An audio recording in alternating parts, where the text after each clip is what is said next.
Good morning, Stella, from Southern California. I used to live there.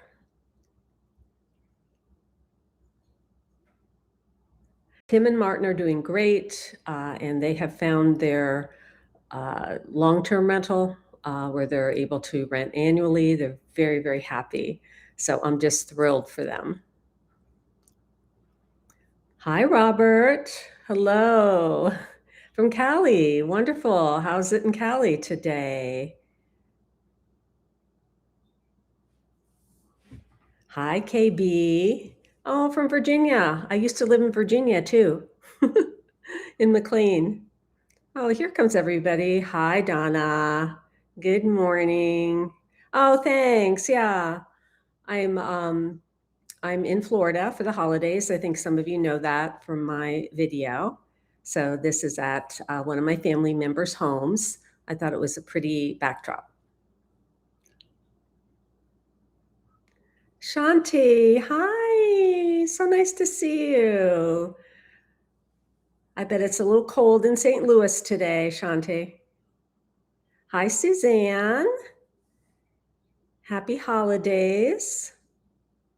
And Brina Faye, hello, hello. I'm just going to say hi to everybody for a little while and just let people join before, we start with questions and whatnot.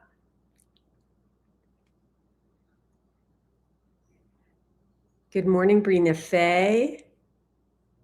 Oh, Shanti says she's Colombian dreaming on such a winter's day. Love it. Well, you have to come down and visit, Shanti. Buenos a todo, Harlem Minded says. Oh, buenos dias. I know I've mentioned this before. Colombians speak very formally, which I love. They don't say hola very often. It's normally buenos dias, buenos tardes, buenos noches. And that's not just it. It's usually followed by, how are you? ¿Cómo está? And then you answer not just bien, gracias. It's muy bien. Muchas gracias. And then E2. So you ask them how they're doing as well. All of that is part of just the everyday greeting in Colombia. Hey, Eddie. Namaste. Welcome. Where are you today, Eddie? Are you at home in Guarne? Eddie lives in a beautiful area in Guarne, which is very high up above Medellín, with all his dogs and his dad on a beautiful property there. I'm going to say this with a French accent, de moi. But I'm not sure if I'm saying your name right. Demoiselle. Oh, I see. I put it all together. Demoiselle. Yes, or demoiselle would be French. First time catching my live. Well, welcome, Demoiselle. Oh my goodness, Donna. It's 16 degrees where you are. Yes, I have a relative flying in from Detroit to here in Florida today, and it was 15 degrees there when we checked a few minutes ago. Hey, Solo Bites, buenas tardes. Hello, Kimberly. Oh, I'm so glad, Eddie, you're at home relaxing with the dogs. And I'm sure, Eddie, you do need to let everybody know, because I'm in Florida right now. Like, what's the expected high where you are today? Let me guess, it's probably around 70 degrees. Because the weather is always the same in our region of Colombia. We're close to the equator, but we have elevation, so it stays cool year round, not too hot, not too cold, and we call it the region of the eternal spring. Hi, Mary Ann. Oh, you're on vacation, Mary Ann. You're in Llano Grande, beautiful area, very close to where I live, and you're from Virginia. Well, welcome. I hope you're having a wonderful time on your trip. Hi, Michael P. Buenos tardes. Gosh, we have a lot of people. I wasn't sure with the holidays and all how many people would be doing the live or joining the live. Simple Plan, good morning. Oh, you're in Gainesville. University of Florida. My son went to Florida State, but to be honest, I think the campus and the town of Gainesville is much prettier than Tallahassee. We won't tell him, but you're in a beautiful area. So welcome and good morning. Hi, Kimberly Lynn. Oh, thank you for watching all of my videos. Well, that's a lot. I have over 100 of them. Oh, and your first live from Michigan. I was just saying I have a relative flying in today from Michigan, and we checked the weather there today, and it's 15 degrees. I guessed it, Eddie, 70 degrees in El Oriente, which is Eastern Antioquia, where Eddie lives and I live. And everyone who's just joined in, I'm actually in Florida with family still for the holidays. Oh, you're 30 minutes from Detroit, Donna. Yeah, that's where my relative is from, who lives here, but went back to see family and is coming back today. Yeah, beautiful area. Oh, aloha. Okay. Kuleana. Oh, what a beautiful name. Aloha. And are you joining us from Hawaii?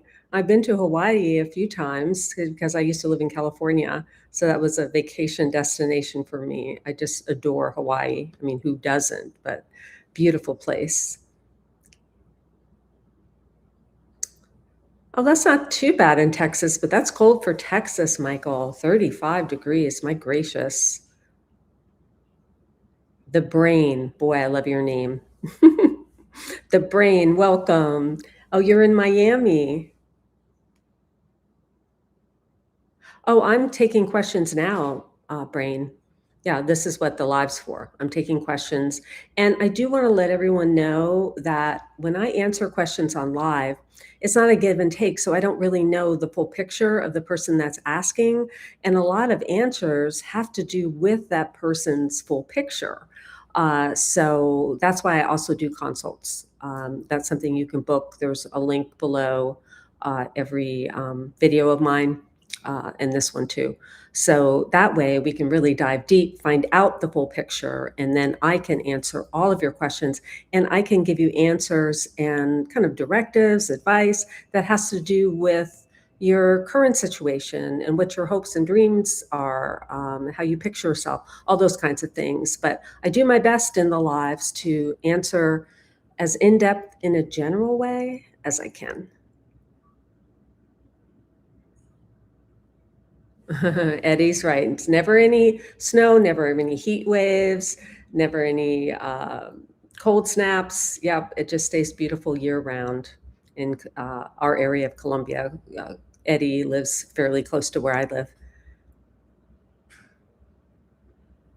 Hey, Harlem. Looking forward to seeing Rio Negro. Yeah. Now, one thing I want to point out to everybody, some of you might think, oh gosh, she's a broken record, but it's really important to understand this. El Oriente is also known as Eastern Antioquia in English. And this is a region that is not just east of Medellin, it's basically southeast of Medellin. It goes all the way out to Guatapé. But the area that I talk about is the Rio Negro, El Retiro, La Ceja general area. And the first thing I want everybody to understand is El Retiro and Rio Negro are dots on the map when you look them up on Google Maps. But those are in the case of El Retiro, that's the pueblo itself, the little dot, the little tiny little town itself. With Rio Negro, it's the downtown area, it's a small city. But both El Retiro and Rio Negro, which also includes Llano Grande, San Antonio, these are municipalities, which are the same as a county would be in the US. So where I live is kind of a dual county area, and everything is within 30, maybe 35 minutes max from one end of this double county area. On the edge of this double county area are La Cea and El Carmen, which are also, again, within, depending upon where you are in your county, usually about a half hour or so drive at the most to get out there. So Really, really have to keep that in mind. And it all fingers, it all interweaves together. So it's best not to set your sight just saying, oh, I want to live in Rio Negro, because there's different pockets and nooks and crannies of Rio Negro. And as you're driving around, you may not even realize it, but then you're in the municipality of La Ceja or El Retiro. So what's best when you come to see the area is to see the full area. It's not big, see it all. And when you decide on where you want to live, that should be based on where you want to live, not on the map, but like, do you like the road that it's on? Do you like the community? Most communities are gated here. Do you like the little shopping area that's close by? You know, that's not necessarily the town, but the local little tienda, the big cute couple restaurants, you know, that are possibly walking distance, those kinds of things you look at. But don't narrow down at this juncture. If you haven't been to the region, don't say, I specifically have to live, let's say, in La Ceja, because you would be missing out on a lot, and also missing out on a lot of opportunities for rentals or home purchases. So just keep an open mind. And the US is like that too. I mean, very, very much so. For instance, Southwest Florida has Naples, Estero, Bonita Springs, Fort Myers, and you can't really say they're all very similar and intertwined, you know, if you will. So, yeah, you just have to stay open. Okay, enough of my lecture on that.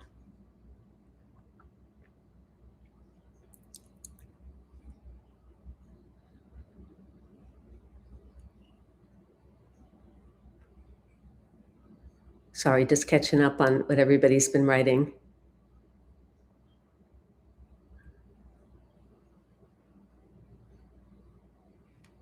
Hi, happy in Santa Marta. Aw, it's so nice to hear from you. And you have a totally different climate there. Just so everyone knows, Colombia has different elevations. So if you're down at sea level, which is where Happy in Santa Marta lives, Santa Marta is a beach town there, that it's a tropical climate. So it's very warm, and there is humidity year round. Some people like that. Some people go to Southeast Asia or go to Merida. And yes, Santa Marta, Cartagena, these areas all have that tropical climate. So you are going to be, you know, living in air conditioning, which, believe me, I'm from Florida, so, you know, I'm used to that too. And the higher you climb up in Colombia, the cooler the weather. So, for instance, Bogota is even higher up than Medellin, which is the closest city to me, and they call that region the region of the eternal fall. So instead of being, you know, low to mid 70s every day, as it is in El Oriente where I live, it's usually in the 60s there, and sometimes during the day it could even be in the 50s. Hi, Jimmy. Oh, you're in Colorado. What a beautiful state. For those of you that don't know, I did van life for 2 years before I became an expat. And I don't regret it in the least. I actually made a video about it. There were reasons why it wasn't sustainable for me. And I moved on to become an expat. But my gosh, did I love Colorado. It's magnificent.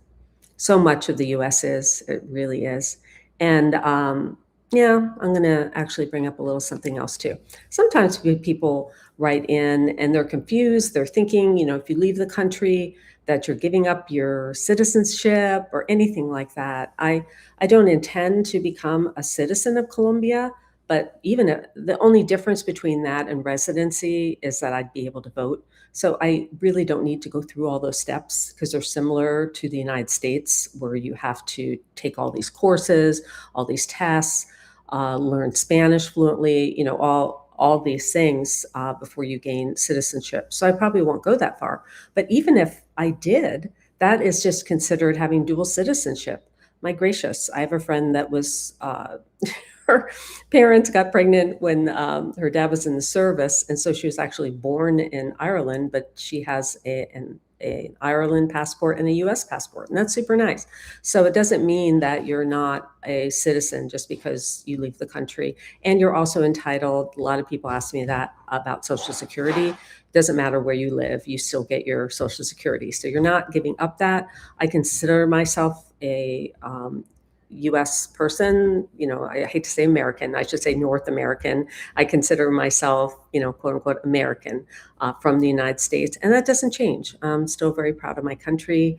I just happen to live somewhere else at this juncture in my life.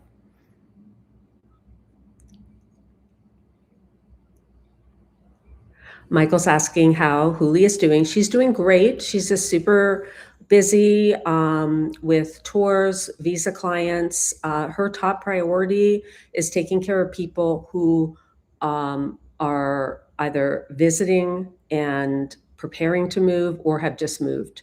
So, because of that, and she's been doing this for 14 years, long before my channel.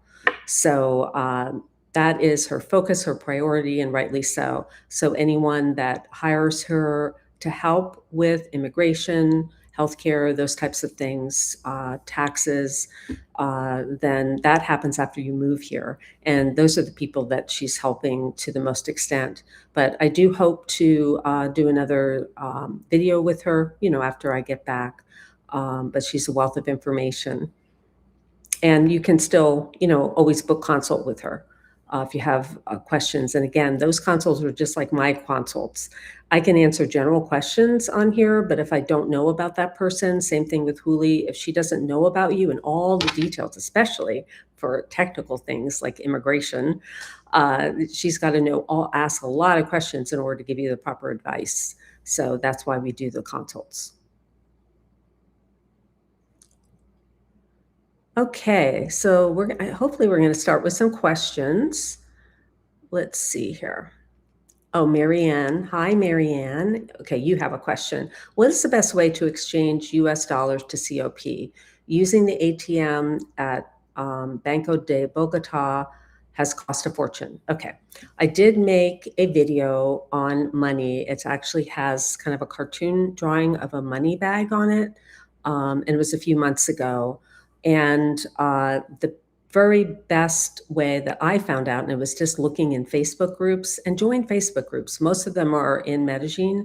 Join them. There's a wealth of information. You have to be careful though. These are lay people. You can use the search box in the group and see people, what they've commented on. But over and over and over again, before I moved here, I saw that people were using a Charles Schwab debit card and how great it was. And so I looked into it and I found out exactly what I had heard on Facebook, that there is no minimum deposit. It's just a checking account. There's no minimum deposit, no annual fee, no foreign transaction fees. That's the kicker. Now, there are a lot of credit cards in the US that offer that, particularly American Express, any airline credit card, many of them offer that, because foreign transaction fees can be another 2 to 5% on top of your ATM withdrawal. Or let's say you use it at the grocery store or at a market, it can, it will charge you that, whatever that bank's policy is, could be 4% on top of everything that you charge on your trip. Or during your stay. So that's not a good thing. But the Charles Schwab does not have the annual fee, does not have the foreign transaction fees, and it's a check card. So you can use that at the ATM, withdraw money. The most important thing, and watch that video, is to make sure that you agree to the transaction fee at the beginning, because Charles Schwab puts that back in your account. So you agree to that. But before you get to the end, the very last question the ATM is going to ask you is, do you accept the conversion? Seems like this looks like the last thing, like, yes, like go, green, go. Do not, you decline the conversion, because most banks give you a bad conversion rate. If you decline it, you're going to get Charles Schwab's, which is tied in with the current rate at the federal bank, and it's going to be a very good conversion rate. So that's the way to do it. So just, again, watch the video. But that's the very best card that you can bring.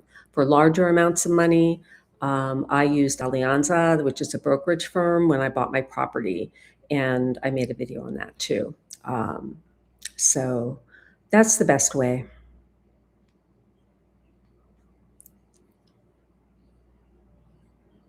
Okay, Stella. Hi, Stella. Nice to see you. Welcome. Do the streets ever get flooded in heavy rain? There are very few areas that do, because everything is mountainous here and the rain just falls down.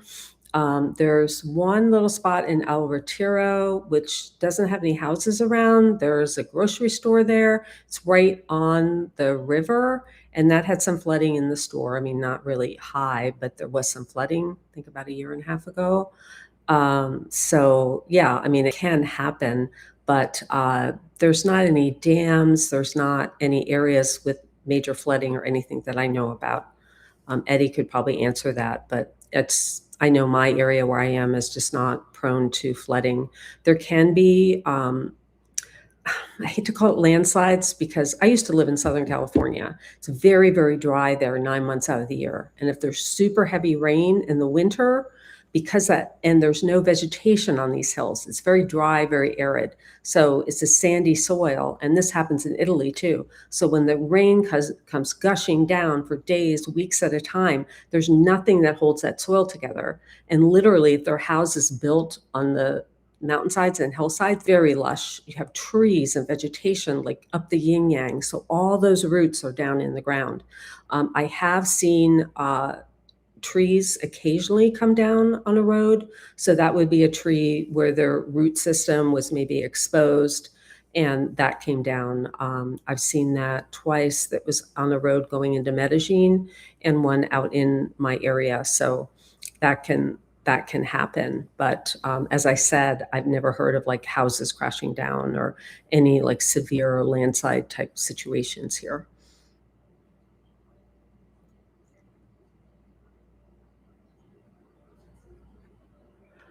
Oh, Shante wants to know what strata my apartment is. It's a strata 5.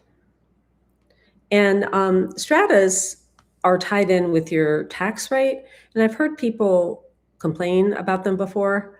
When they're thinking of their real estate value, like they have a beautiful place, it's absolutely gorgeous, the neighborhood's incredible, and they don't know why it's labeled as a strata 4. Well, they're going to make their real estate taxes a little less, but like nobody from the government comes in and says, oh my gosh, this apartment or this community just seems more luxurious or it's prettier down the road or something like that. So I don't know exactly how it's determined. It's pretty. I live in a more luxury, considered luxury. El Oriente, where I live, is anywhere from like 3 to 5. There are some strata 6 properties as well, super high end.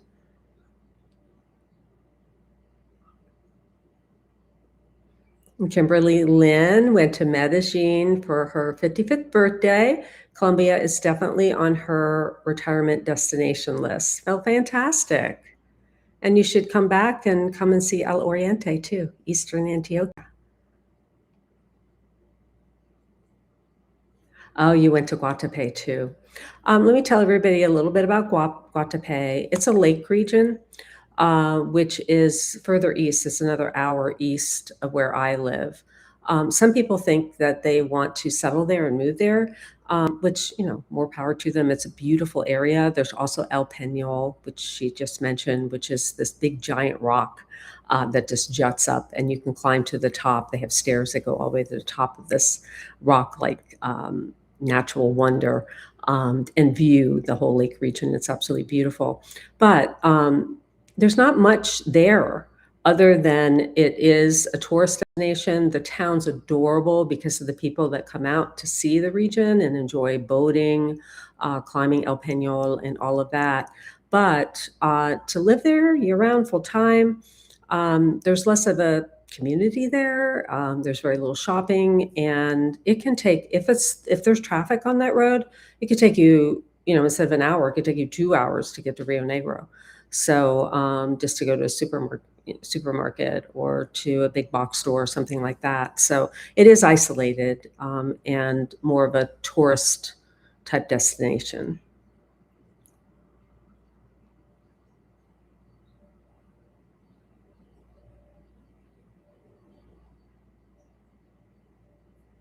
Okay, Kimberly asked a good question. What do you do About U.S. mail what did I do about U.S. mail when you move?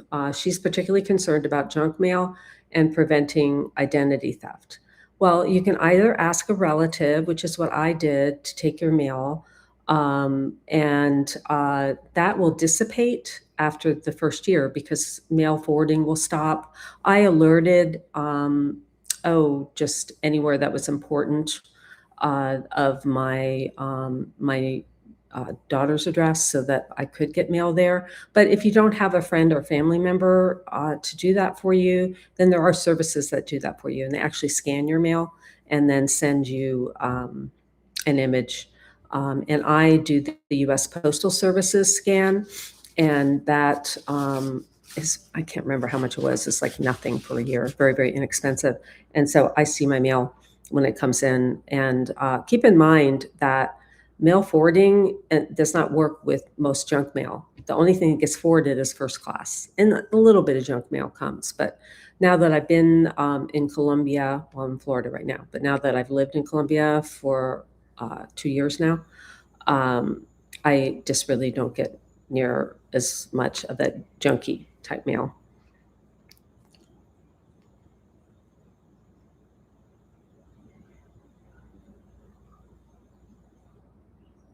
Shantae says you toured a studio. They also have efficiencies in the same area. I don't really know the difference between an efficiency and a studio, other than efficiencies, for instance, in Florida, sometimes have a small bedroom and then a tiny little living room with a kitchenette, usually as part of the living room. Yeah, there's a variety in this region, in this El Oriente region. You Generally speaking, there would be either a small one bedroom would be considered an efficiency in the U.S. or a studio. The smaller you go, the less expensive it's going to be, and that's what I did in the community that I found. I fell in love with it, and I ended up with a much smaller place than I kind of envisioned. Life is full of compromises, and I weighed things out, and I'm really happy about my decision. I downsized the size of where I lived because I fell in love with the view and just the community. And I have wonderful neighbors there now, and I'm super happy there. And I don't miss having a big place. It's easier to keep clean. For me, it was just all about the view, to be in a modern type of environment, but also out in nature. It checked all the boxes except that it was smaller than what I imagined, but I'm totally used to it now and I really enjoy it.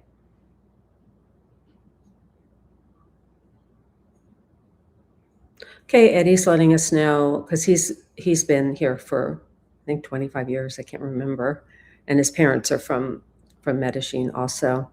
That the very rare in El Oriente, Eastern Antioquia, where we are, to have flooding. There are some pockets, he's saying, in Medellin that's had some flooding in low-lying parts, but I'm sure it's not like, a major flood, like where people die or they lose all their property, that type of thing.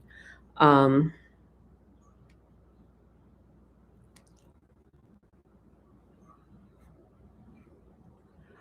Yeah, Happy in St. Marta is saying that generally speaking, you need a cedula, the government ID, to open up a bank account in Colombia. So, and that's true. I mean, but it's not hard to. I mean, you can get your cedula as soon as you get your visa. I always recommend that people always hire an expert. Don't do it yourself because if you make a mistake, you may end up having to leave the country for a while. So have somebody professional help you. And as soon as you arrive, don't start the process in the United States. Some countries, some consulates, that's what they do, and they prefer that you start everything in the US. And it's seamless. You do it all there. That's not the case with Colombia. They prefer that you do it in Colombia. So the moment you arrive, that's when you and whoever the expert is that you hire, that you apply for the visa. That usually takes about 2 months, unless there are some issues with the government processing or something like that, which is rare, but it's usually less than 2 months. And then you can get your cedula right after that, and it usually takes about a month. So that's just simply your government ID, and that allows you to have your utilities in your name, and also to get a bank account.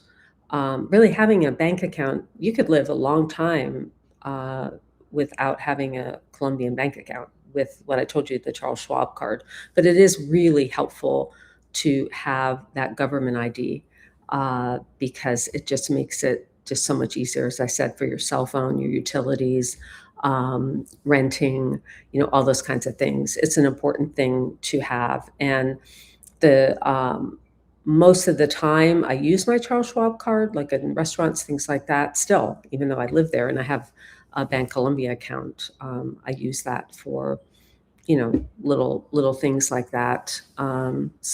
But again, you don't have to be in a huge rush to have that Colombian bank account. You can wait until you have your visa.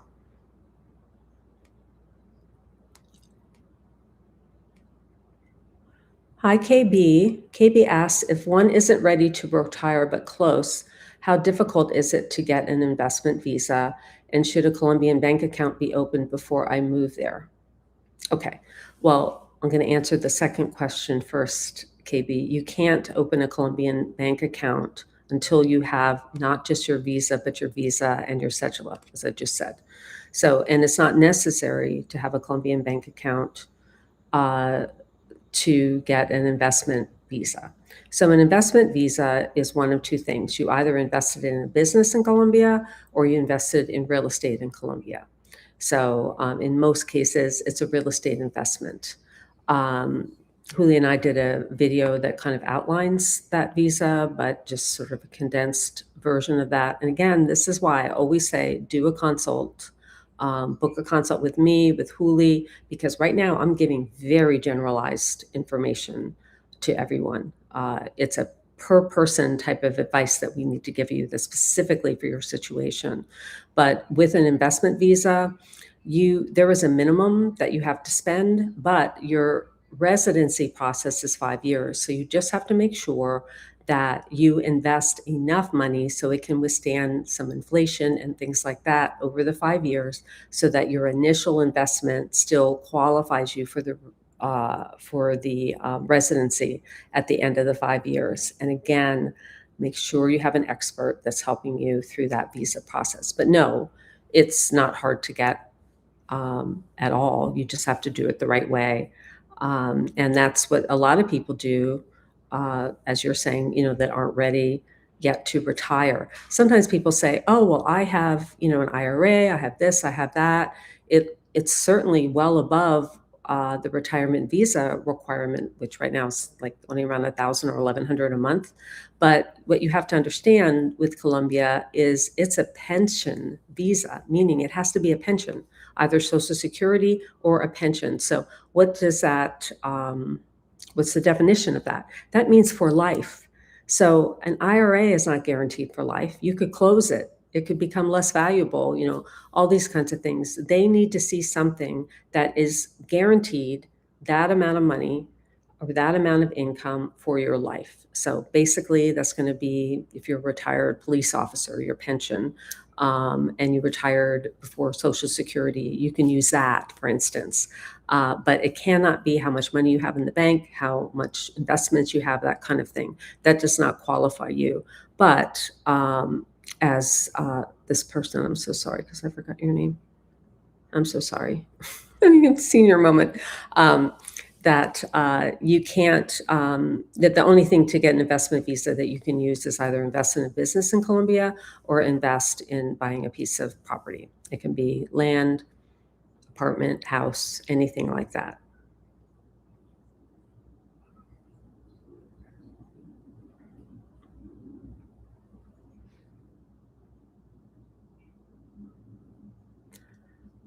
Okay, the brain has a good question. What's the pricing for rentals in your area, 1 and 2 bedrooms in US dollars? Does the renter pay HOA and utilities? In some countries, the tenant does. Well, number one thing I want to tell everyone, and I said this at the beginning of the video, remember how I said this is a region that's kind of a dual county area? These are municipalities that I'm speaking of. Everything is kind of fingered together. There's a huge variety. Llano Grande, El Retiro, and then other sections, some of them, some parts of these municipalities are considered very high end. But I mean, you can drive down another road and it's very affordable. So my apartment, just to give you an example, would rent for around $1,000 or $1,100 a month. And if you haven't seen my apartment tour, look at that video and you will get an idea. I mean, that's a multi-million-dollar view. I mean, it's not a huge apartment, but it's gorgeous. It's all modern, brand new. The fixtures, the flooring, the bathrooms, I mean, everything are absolutely stunning. And that's, really, really inexpensive. But in this region and in nice areas, you can rent.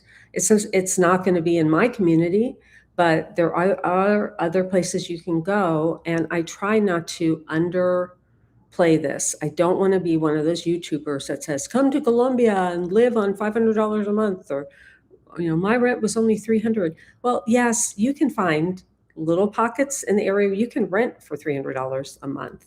But most people from North America are not going to want that lifestyle. It's going to be a community that is, working class people. I mean, some people are comfortable with that, some are not.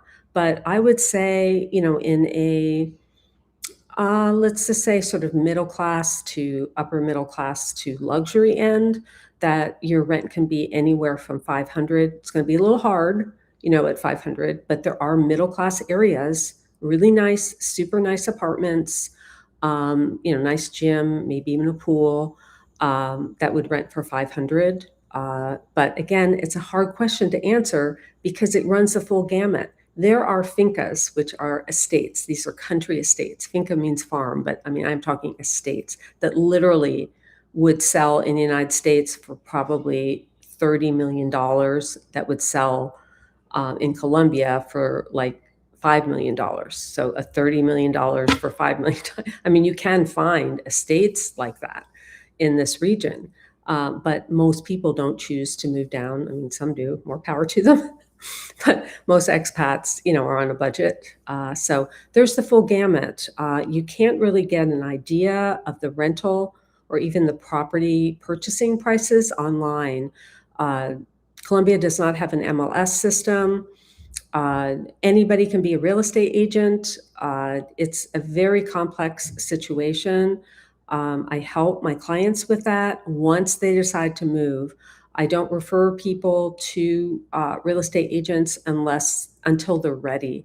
And that's just simply because it would just be a huge flood on these poor agents that have a lot of connections in the area. I have over 13,000 subscribers, so I just don't want them flooded, with those that are still in the dreaming phase. But it's an on-the-ground effort. That's what I'm going to tell you. You have to look on the ground. And you have to have people in your corner that are going to show you the properties, that understand your mindset too, that are English fluent, understand what it is that you want, and can show you what's available. And then keep in touch when you do go back to US, so that you can come back down. Say you didn't find it on your first trip, you can come back down and look again. But it's really important to be connected with the right people. And a lot of it's word of mouth. I mean, some of the people that I know aren't even real estate agents. They just know just so many people in these communities, and they, oh, so-and-so has something available. So that's just how it works. Now in Medellin, I remember seeing, because there really wasn't anyone out in Eastern Antioquia doing any YouTube videos. And so I was looking at like how you look in Medellin, with some of those channels. And they were saying, oh, you can't do it from long distance. So you have to like walk the neighborhoods and look for signs in windows. But what I'm going to tell you about Eastern Antioquia, and it's super nice, everything is gated. So you're not going to be able to get inside the community most of them are not going to be able to get in past the gate. So you can't do it that way. Another reason, to come visit, consult with me. I can give you tips on how to find out what's behind that gate, all of that. So, best thing to do is to, speak with me one-on-one in video, and I'll walk you through, all the steps, once you're serious to start looking. Oh, who did that? Somebody. Oh, thank you, John. John just made a contribution to my channel, and he has a question. Okay. Sorry if you answered it already, but is it possible to achieve both cedula and government health insurance within the 180 maximum tourist visa? Yes. So your tourist visa is really not, I mean, it's called a visa, but you just come on your passport. That's good for 90 days, and you can extend it another 90 days. So that's how John is coming up with the 180 days. So, yes, so that's a 6-month period, but you have to count by days. And again, have an expert help you with your visa. Oops, oh my gosh, I almost knocked my water over.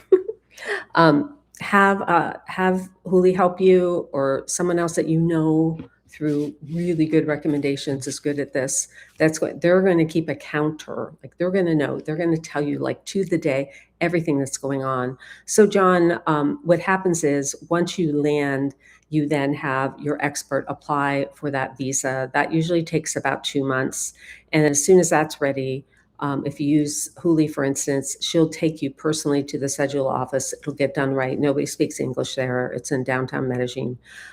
She'll take you there, and she'll take care of the whole rest of the process that's included in her visa service. And then you have your cedula. That usually takes about a month. So in about half the time that you're allowed to stay, you'll have all that.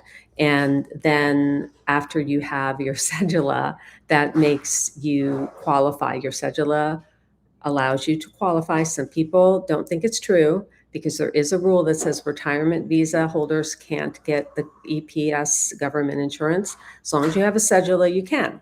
That's how it's applied for. So that's what, Huli has done for me and my expat colleagues, friends and colleagues that I know. So, saying hi to my daughter. That's how the process works. So then the insurance would be applied for as soon as you have the cedula. And I don't know, I mean, I would probably book a consult with Huli for the timeline. I'm kind of going through my mind. I don't think it takes that long to get the insurance, but I know it didn't take 3 months after I got my cedula, for sure. It was in the weeks at the most, definitely not in the months. So just double check with her, and she can answer that. But that's all, definitely doable. But okay, I just thought of something. You do, when you apply for your visa, not the tourist visa, because that's no application. So you come into the country. When you apply, John, for your tourist visa, it is a requirement that you have travel insurance. And it can't be just any travel insurance. It has to be a company that the Colombian government recognizes as well. In other words, they don't want sick people arriving in the country, and rightly so, and having to go immediately to the hospital and being taken care of for the rest of their lives. They want to make sure that they're covered. So you will already have in place travel insurance. It's not going to be the same as EPS. It's more for things that happen while you're here or in Colombia. You're going to have that, but oftentimes you're going to be doubled up. Like, I kept my Medicare for the first year. And I do want to explain to everyone that it is super important to make sure that you have money put aside before you leave the country and become an expat. You have to have, I hate the word escape, but yes, an escape plan, meaning a moving plan. Should you, for some reason, like a relative, you have to go back to the US, or you decide after a year or two, no, Colombia is not for me, I want to move to, I don't know, Italy or something. You want to have a nest egg put aside so that you have that flexibility. You also have expenses. So your visa, each time you renew it, is going to cost money. In this situation that I just brought up, you're going to have the travel insurance, and you have to pay for that for a year. EPS, it's very inexpensive. It's based on your income. And but you're going to already have the travel insurance, but you're going to pay a little more, for your EPS on top of that. I kept my Medicare just because, I had travel insurance, Medicare. I was nervous about it. I want to make sure I was like fully covered in the beginning. So expenses are higher when you first move. I mean, they just are. You have to make sure you have enough put away for those types of things. But generally speaking, everything once you're in Colombia is going to be at least, a quarter of the price unless you're buying a US import type of thing. So you're saving an enormous amount of money by coming here. So I hope that answers your question, John, and thank you again. That was really sweet of you.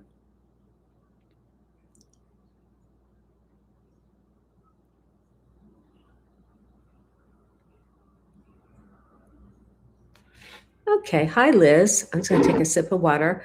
I have my Christmas mug.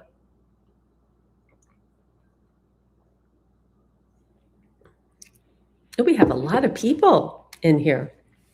Don't forget to check the like button too. I see there's 74 people in here. I thought there would be so few because we're so close to Christmas that people will be out shopping and stuff. So I'm glad that everybody's here. Okay, so where are we?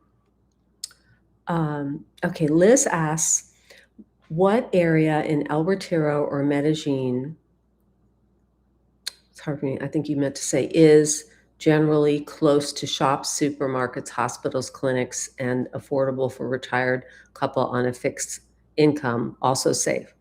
Wow, that's a mouthful. That's a lot.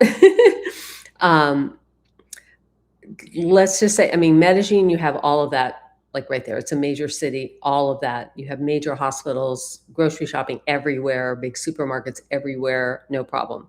And when you get out to Eastern Antioquia, where I live, which again, El Retiro, La Ceja, Rio Negro, all the little pueblos within these municipalities, everything's close. You're going to be, generally speaking, unless you're way, way out in the countryside, outside of the general area, you are going to be within a half hour from there's two major hospitals in the region. So you have no problem with that. There's shops everywhere. There's some areas that are going to be closer to like huge supermarkets, big box stores like Jumbo, Home Center, which is like Home Depot. They're building Price Smart, which is like just like Costco. They're building that in the Llano Grande neighborhood of Rio Negro now. So there's, again, I said this at the beginning of the video, everything is intertwined in my region. Everything is at the max 40 minutes, but most places are within 30 minutes. I'm out kind of in the middle of nowhere. In 20 minutes, I'm in Llano Grande with all the big box stores. In 15 minutes, I'm in the adorable Pueblo of El Retiro with all these cultural activities, things like that. But what I would equate it to, my mom actually retired after my dad passed away and moved to Vermont in a very desirable kind of region, not too far from New York City. People came to ski, that sort of thing on weekends, but there were a lot of retirees out there too. But so when you're in a countryside area, yes, they're tiny, not even cities, but larger towns or small cities. But even just in your sort of general enclave area, there's always going to be like a grocery store, a little pharmacy, maybe a bakery shop, a couple of restaurants, all within, like a 5-10 minute drive. And then there's a little bit more, maybe another 15-20 minutes, where you're going to have all your supermarkets, that kind of thing. So again, it doesn't matter where you live in my region, you're going to have all of that close by. So I wouldn't worry about that. And, if you want things walkable, whatever the case may be, that's an on the ground effort. When you're ready to rent or purchase property, you just have to look and see it in person and, make sure it meets all those needs. Some people live in areas where they want to have a car. Others do public transit, Ubers. Others just walk and bike. So there's a lot of variety in this region. But yes, there's major hospitals, really good doctors, and really good shopping and amazing restaurants. I've used this phrase a lot for my region, and that is, I call it the Hamptons of Medellin, or the Hamptons really of Colombia, because people come to my region from Bogota too for like the weekend. There celebrities live out where I live, and retired government officials. It's very, very high end, but it's also very high end in Colombia standards. Is very affordable, maybe on a middle class type income US, but then there's tons of places that are beautiful middle class areas of my region that are pennies on the dollar for us. I don't even spend all of my Social Security every month, because that's how inexpensive my life is living here.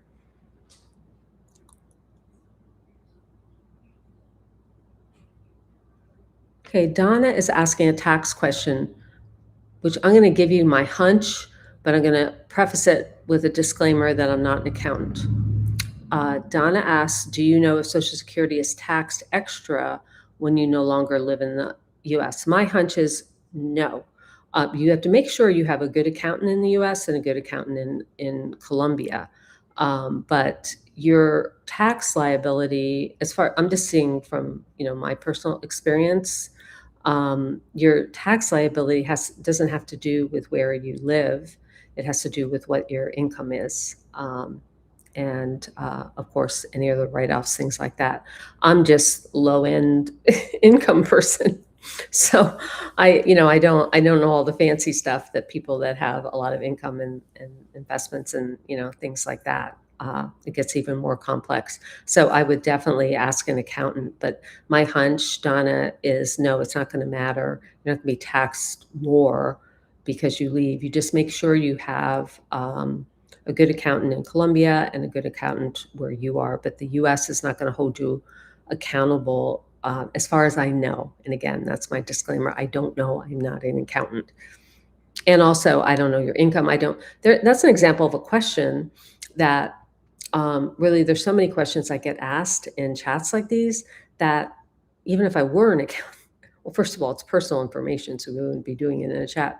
But there's so many different variables that go into taxes and things, and everybody's personal situation is different. So, hi, Miriam. Miriam says, hi, Nana. I'm so thankful to have found your channel. Question for the investor visa. Do you have to prove a monthly income? Yes, Miriam. You can go back and watch the replay because I just answered a similar question, but just real quickly, you have to prove you do not have to prove an income on the investor visa. As far as I know, it's based on your investment. Yeah. And either in a business or in real estate. So the income is for the retirement visa, and it has to be a pension, a true pension, meaning for life, and or Social Security.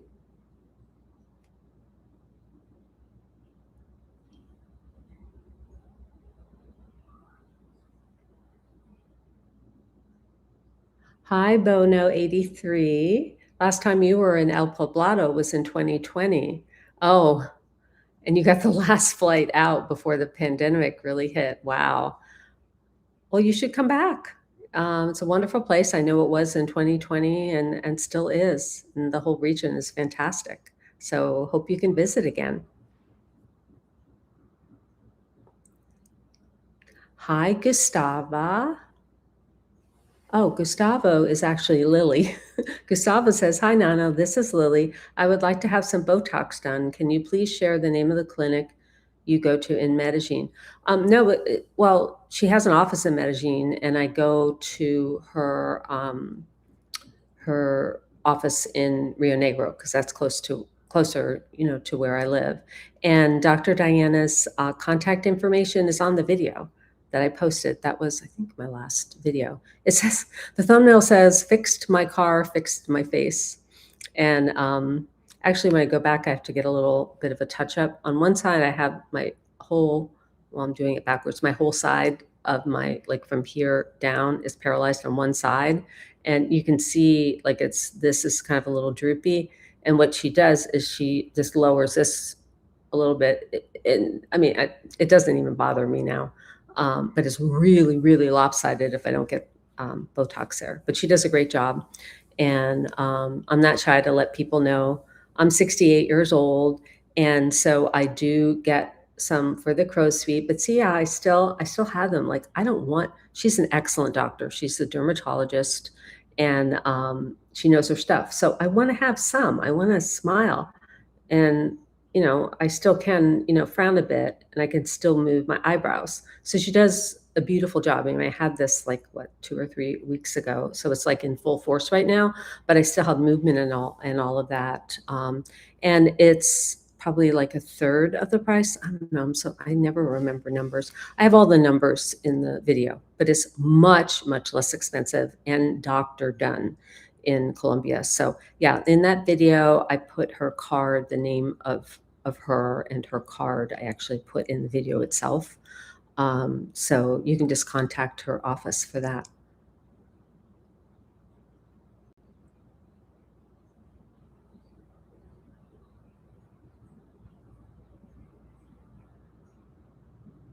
Hi, MMR6. I arrived after 11 p.m. in Bogota in 2020 without a place to stay. Ugh. I wouldn't do that as a solo female retired person. That's pretty freaky. It all worked out. No worries. Okay, well, I'm glad that all worked out. Oh, so here's a little tidbit of advice too. That's kind of triggered a thought in my mind. When you look up hotels and things, and for my tour clients, people that come down to visit and do tour, I have a vetted list that I put together. And these are hotels that I'm not affiliated with. I mean, I don't get compensated for it, but these are hotels that I know are nice and they're clean, different price ranges, well located, all of that without any risk of, oh my God. You run a risk when you get Airbnb. I've had that happen traveling the world. You just never know. I mean, it could be, below. I have somebody that came for a tour, wanted to do an Airbnb anyway, and she was in a basement under a restaurant. So she heard people walking and pulling their chairs in and out, all during lunch, all during dinner. And she came for sort of a relocation period to look at properties, and she booked it for over a month. And it's Airbnb is generally, most owners set it up. It's not refundable. So unless they agree to refund it to you, then you're stuck there. So I don't suggest that. And with hotels, I do give out a list, a vetted list that I know are great places to stay in the region. And then the other thing is you always want to book, and I say this really anywhere. Most hotels have the same price that Expedia does, or any of these, but do not, absolutely do not. If you see one of these deals that pops up for the hotel you're looking at, and in Colombia, it may save you like $2 a day or something. And they, you have to book it in advance, and it's some company you've never heard of. Don't book it, because I don't really know what their arrangements are with hotels. But I think that they have the type of arrangement they have is, if the hotel's not sold out, that they can slide someone in at the last minute on that deal. But if the hotel's sold out, then you don't know it as a consumer as having booked it. So this gentleman, so let's say I booked something. I never would book a flight that arrived going to Colombia by myself for the first time at 11 o'clock at night. But let's say I did, and I booked on some unknown website, and I got to my hotel at, midnight, and I get to the front desk and they don't have my reservation. They said, no, we're sold out. Well, I would get my money back from this company that I never heard of. They're required to refund me. And if they didn't, I would get it back through my credit card company. But what would I do? It's midnight, they're booked. And then, heaven forbid, I didn't realize that some whatever weekend of the whatever festival, when I arrived, every hotel, like, I can't even get through to other, what would I do? I mean, I would just say, so always book through a hotel. And the other nice part about it is you usually have an option when you book through the hotel. They'll offer you a little bit off to prepay. Don't prepay. when you're coming on a relocation visit, just make a reservation. They're going to hold your credit card. You're going to be booked, let's say, for 2 weeks or whatever. And let's say you've been, in John Grande for 5 days. This happens all the time, like with the people that do the tours that I set up, do the relocation tour. And this couple falls in love with El Carmen. Well, they can go to the front desk of their hotel and say, you know what, we're going to check out tomorrow. And that's because they made a reservation in El Carmen. So they can actually move and go and spend a few days there. You have complete flexibility if you do it that way. So that's my suggestion.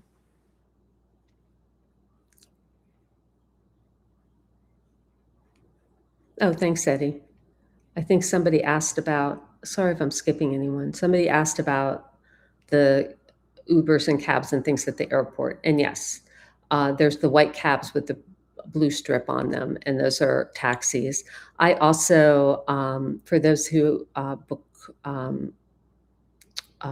tours with me and don't want to, sometimes, it's a solo female like me, not sure where to go. And a lot of times the flights do get in at night, not late afternoon, it's after dark.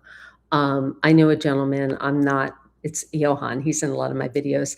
I'm not compensated in any way. I just refer him all the time because Johan gives me rides to the airport and things like that. He's super responsible, very punctual, very reliable. And when he picks you up at the airport, he comes inside. So when you come out the door of customs, you don't even have to go out onto the street of the airport. He's there with the sign, with your name on it, and get your luggage, goes right to the car. And he's like that much more than an Uber for all of that. And he'll take you wherever you're staying in El Oriente, Eastern Antioquia.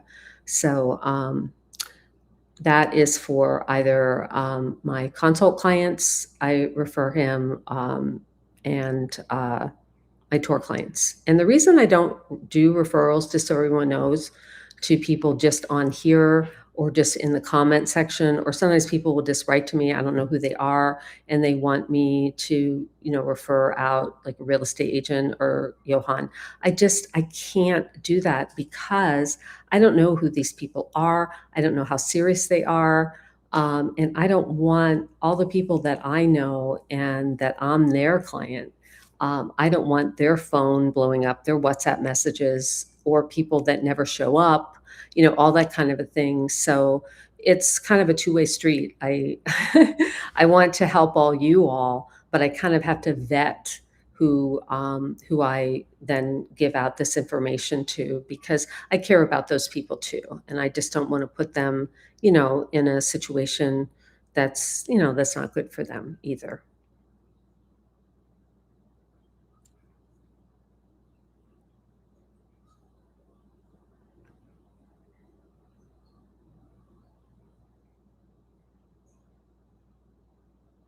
Oh, Kimberly, that's an interesting question. Kimberly, hello.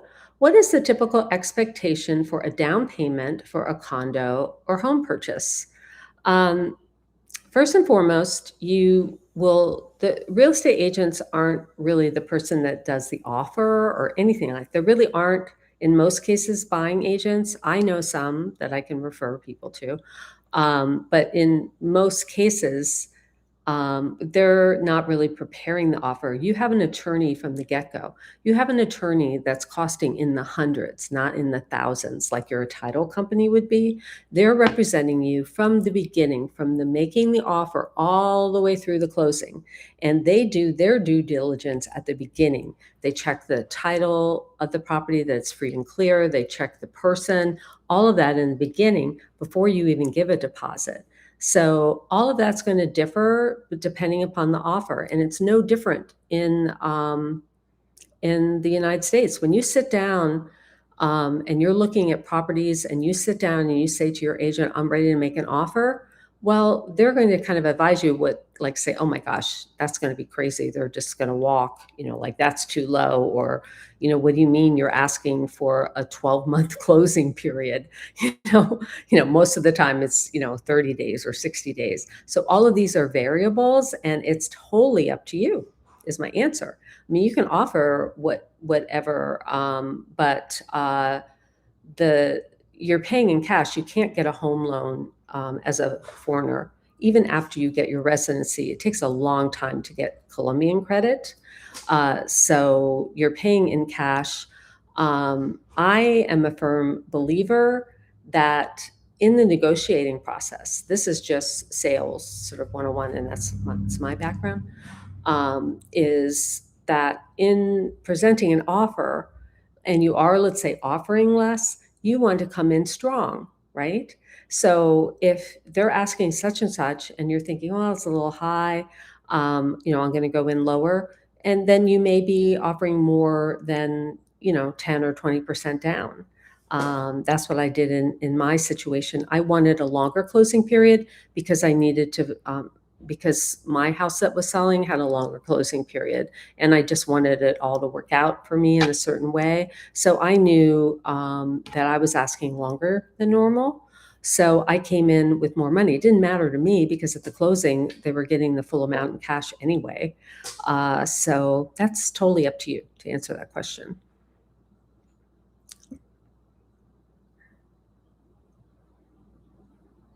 Denise is saying she hears that Christmas is quite festive in El Retiro. It is. It's quite festive all over Colombia.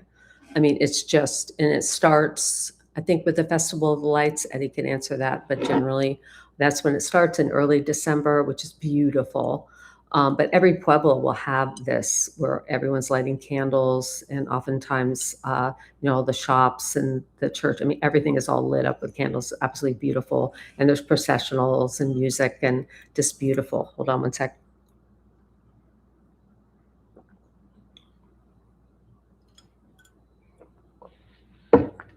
So you really can't go wrong anywhere you go during the holidays. El Retiro is a particularly picturesque, Instagram-worthy pueblo.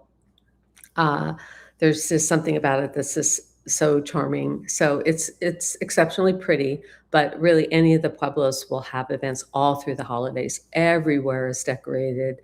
It's just a beautiful time of year. And I only know it from pictures because I'm always back, as I am now. Anybody's joining later, that I'm in Florida right now still for the holidays. So I miss all that every year. So anyway.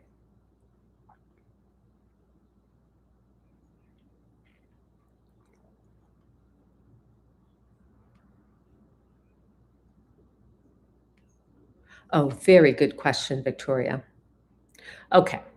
Hi, Nana. Is it difficult renting because of no credit history in Colombia? Thank you. Yes and no. And remember I said earlier, you have to have a nest egg before you decide to leave the country. And one thing that you have to be prepared for in Colombia is to pay at least 6 months upfront in your lease because you do not have credit history. That's part of your negotiation to get the lease. Because, and it's understandable, that if someone, let's say, had a 12-month lease, and let's say they just ran out after 3 months, and then an owner goes there, they see the place is vacated and it's been horribly damaged. That's the fear that there's no recourse. So, and it would be the same thing in the United States with somebody that came with a foreign passport. They would be a little bit leery, with no credit history, that type of thing. But the way around it is to pay more upfront. And I always suggest in buying property, and I always suggest it in renting property, that you have an attorney represent you. It's, in the low hundreds, it's not in the thousands of dollars to have somebody just check that rental contract, and also to put together, it's not called escrow, it's called something else in Colombia, and make sure you're protected, the owner's protected, and then you have that money in a fund so that they're more comfortable renting to you. So that's how it's done.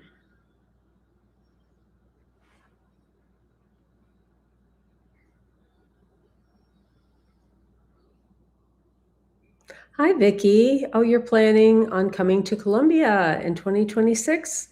Well, wonderful. I don't know if I've met you before. Your name doesn't look familiar, and forgive me if I have in a consult. Uh, But that's exciting. And you probably know we do relocation to a couple of people that do them for me. They have lived in the region their entire life, and they have worked with people from North America, Canadians and US, helping them relocate their entire lives. So they understand our perspective, what we like, what we need, what our questions are, all of that. It's very, very hard. And I know this because I lived it. I had no one to help me. I got to Medellin and I knew it wasn't for me. It was too urban. There was pollution there. It's a beautiful city. If I were a young person, um, I would have probably chosen to be there. But I had I had seen a YouTube video, and it was just randomly that somebody out in my region. And I thought, well, maybe I'll go out there and look. Well, I found love, but I had no idea where to go, what to do. I hired Uber drivers. They had no idea. They were taking me to downtown Rio Negro and showing me their neighborhood and stuff, which was, wonderful. But I had no clue what I was doing. So it's very, very hard. It's a countryside area. There's a number of pueblos. Everything's within 30, maybe 35 minutes max of one another. But if you don't really understand the area, it's very hard to get to know. So that's why we do the tours, which are customized to you. They're not a tour bus. You're in a vehicle with your guide for the entire day. And I do a planning call with you about a week or so before you come. And we discuss everything, your lifestyle, your interests, what your budget's going to be if you decide to move, all these things. So that's what you're shown. You're shown what your potential life would be if you came here. So it's super, super helpful. If you decide that you don't want to do something like that and you want to come and look on your own, then I would say to come for at least a month, and you are going to have to network and get to know some people and get referred to people somehow, some way, that are going to say, oh, you might want to check out such and such. You're going to have to rent a car. You're going to have to drive in the area on your own. There is no way you're going to be able to get a feel just taking Ubers here and there. So it's going to take a lot more work on your part, but can you do it on your own? Yeah, but you're not going to have all those questions answered along the way either.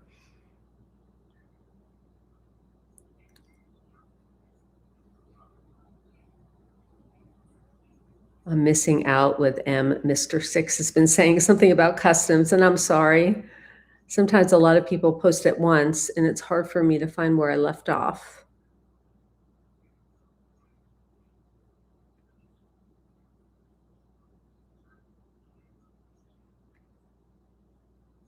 Kimberly says, are you saying you're paying the purchase price in full at the time of closing? Well, no, your purchase price less the deposit you gave at the beginning of the contract. But no, there are no mortgages for foreigners. I mean, you have to be a legal resident, and that you've had to have been a resident for quite some time. It would take you many years to be able to establish credit in Colombia to be able to get a mortgage. So 99% of the foreigners that buy property in Colombia pay cash. So, and that's there. It's what you get in Colombia is, a quarter or even less than the price of what it would be, far less what it would be in the U.S. So, oftentimes when people sell in the U.S. what they currently own, the equity that they have in that home is enough to buy a home or an apartment with cash. So yeah, that's how it has to be. You can't get a mortgage.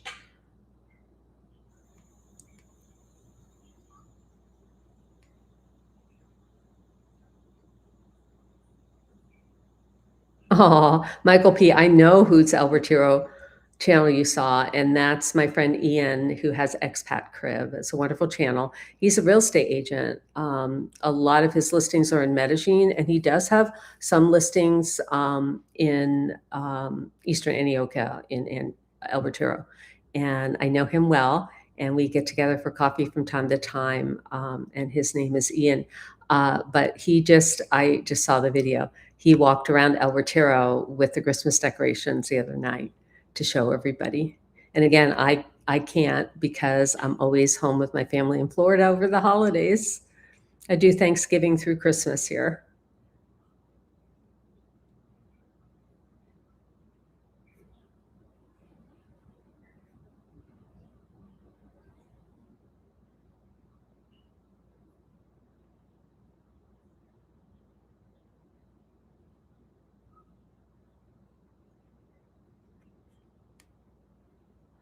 Okay, Happy in St. Marta is saying what his rent is. He is in an area that's on the beach, an area that's very, very popular with tourism, vacation homes, vacation rentals. It's in a higher end area. And his rent is basically 2,000 a month, 1,989 a month, but he has a 3-bedroom, 4-bath, beautiful condo. I've seen pictures of it. Keep in mind when you ask people, one person, what they pay. So, and think about this. This is the same in the U.S. So, like here in Florida, you could have two two condo buildings on the beach, one right next to the other, and the units, and they're about the same size. Let's say, very little difference, and one is, like double the price of the other. It's just when it was built, the architecture of it, whatever the case may be, whatever bells and whistles, who knows? And I know this from being in the art gallery business my entire life. So I've been in luxury areas like everywhere. And it's very, very typical in Florida. Some of the newer luxury buildings, you have 2 private elevators to get to your condo. You have your regular one that you take and your guests, and then you have a service elevator. I mean, all of that. But there could be a building right down the street from you that's old fashioned. It still has the outdoor entrance, on each level, kind of looks like old, Fort Lauderdale or something. It's just, and those are going to be far less. So again, you can't judge just from one person, and you have to realize there's going to be variety when you get in an area. And my guess in Santa Marta would be, if you didn't have ocean view, if you just went in a block or two, that's going to change the price substantially as well. So you got to have an open mind when it comes to looking at rentals and that sort of thing.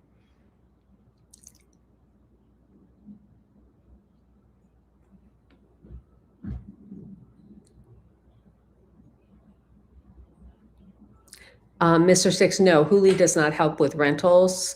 And I don't either, except what I try to do for people that have come, that have done a consult with me, done the tour with my company, like Tim and Martin, once they move, I do my very best to help you in any way I can. Obviously, I'm super busy filming, editing, all the things I do to bring my channel to everybody. And I also do the consults. That's very time consuming. But when somebody moves, then, I'm there to help as much as I possibly can. So I do have contacts in the area to recommend getting rentals. It takes an on the ground effort, as I said earlier in the chat. So you may want to restream and look at my tips for doing that. But I don't give out those contacts at this juncture when people are just kind of sort of feeling things out and not sure, only because these people are busy and I don't want them to all of a sudden just have all these people off the internet that are asking all these questions and want information when they aren't even in Colombia. So that's how I have it set up.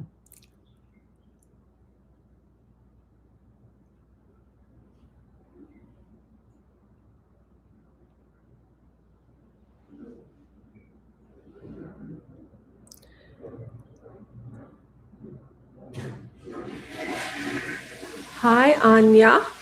Is a car rental required while doing a relocation visit? Um, no, it's helpful, um, but it's not required. It's going to depend upon where you're staying. You're going to be very restricted without a rental car, but you can Uber to a lot of, to just about anywhere. I don't find it hard to drive in my region. I wouldn't want to drive in Medellín, but I don't find it hard to drive at all.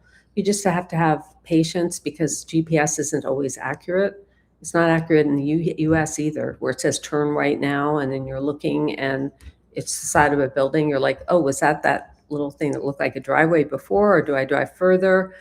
So a lot of times, and I still do this now, where I end up having to reroute and, turn around and go back and then find it again. Uh, so, but in general, I mean, if you're doing a relocation tour with us and you're coming for like a week, 10 days, we can give you advice where to stay, where you don't need a car at all. You can do the relocation tour. And once you've done the relocation tour, then you know your favorite areas and where you want to go back. So then you can just Uber there and spend more time there. So answer in that case would be no, you don't need a rental car at all if you do a relocation tour with us. Another important question you asked, are there quality athletic gyms, pools, tennis courts? Oh my gosh, in the area. I am telling you, I mean, I think this is true of all of Colombia, but in my region, I've never seen such health conscious, sports conscious people in my life. I mean, just like, I mean, everybody's out like running, cycling. There's the most beautiful gyms like everywhere. Personal trainers, all this incredible equipment. I mean, you name it. There's biking tours, there's horseback riding, tennis everywhere, not just tennis. And this is at public parks. You have tennis. You also have pickleball. And what's even more popular, there is pickleball, but there's padel, P-A-D-E-L ball, where you're like in this glass crystal. I did a video of some of my friends taking a lesson. So it's very similar, but the ball kind of can bounce off the back too, a little bit different, but really into string or paddle. I shouldn't say string racket because that's my background is tennis. But anyway, just into sort of ball and racket or paddle type of sports, but tons of tennis. And I actually had a client who came on a relocation tour. And so this is why people do my tours are just amazing. Nobody ever gets stumped. She wanted within close, like she could take a bus if she didn't have a car or just Uber. She wanted in close proximity. Her dream life was, you know, all these things on her list and close to an Olympic-sized pool. Can you believe it? And there is an Olympic-sized aquatic center. I think they have 2 or 3 pools in an area of Rio Negro, and there's a wonderful neighborhood that's not too far from there. And she just fell in love. It had all the bells and whistles for her. So, yep, there's even that in the area.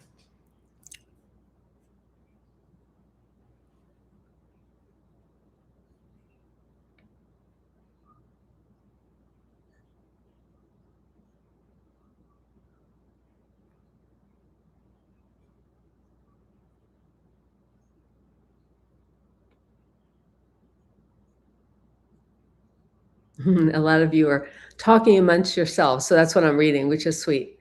Yeah, so I'm just looking for questions. So what I'm going to say now is if someone's here and I didn't answer your question, don't be shy. Just ask it again now because it's too hard for me to scroll up and try to find something that's really buried. I may not see it, so you can ask it again.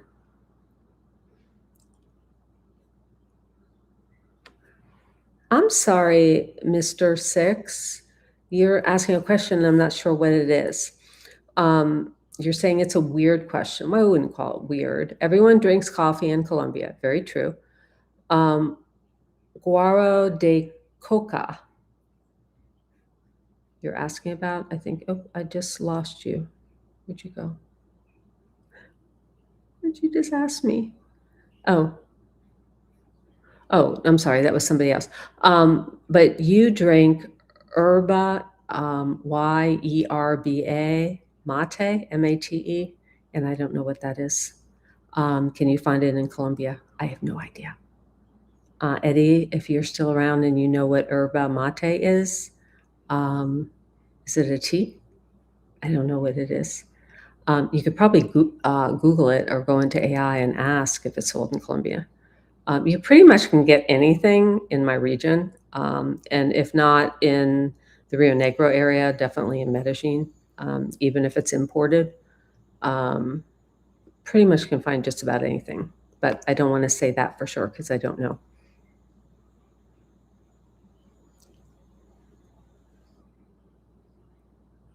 Oh, Don is looking for an Olympic-sized pool. So there's an aquatic center. That's another video. I do plan on going there. I haven't seen it yet. But it's a public pool too. And this is in Colombia, they're not really website oriented. it's like it's different culturally. Everything has Instagrams and WhatsApp. It's very hard to find specific information. And I think it's just because everyone in the area sort of knows everything, and everything's so word of mouth, and it's just taken for granted that everybody knows. So I think I don't know if I found a website, but I couldn't find out if it's free or not. But I think if it is, it's like it's not expensive because it's not like a private club or something like that. Um, but it's definitely a big aquatic center with Olympic-sized pools, plural, from what I could tell in the pictures.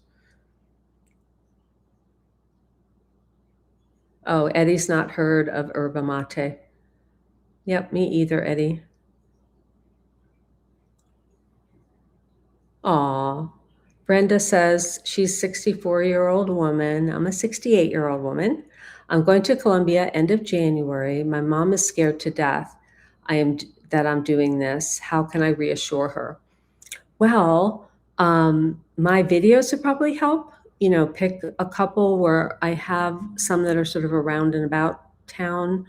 And Also, I did a video on crime where I explain it doesn't matter what country you go to, and it's very true in the US. Oh my gosh, I mean, I really did a lot of research for that video. They're just places that you just don't go.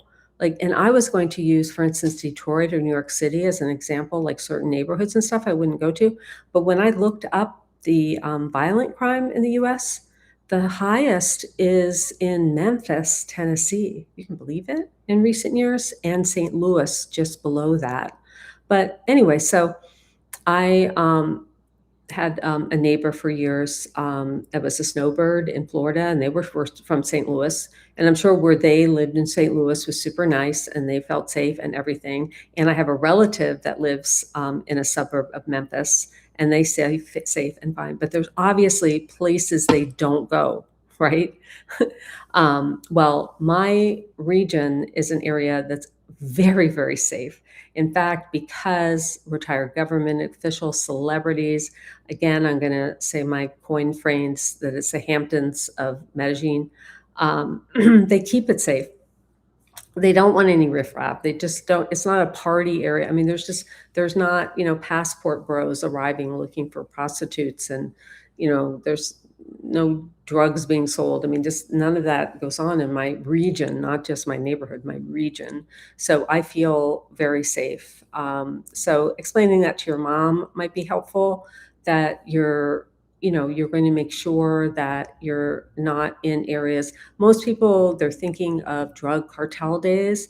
There are drugs that are exported out of Colombia, and there's fighting amongst those whatever groups that do that. It's nowhere near where I am, is what you can tell her. And many years ago, it's been I think close to 30 years, that the main drug dealer or drug lord guy. I'm so bad at this terminology because I never watch any of those movies. I don't like bang bang shoot 'em up movies, so I never saw any of those.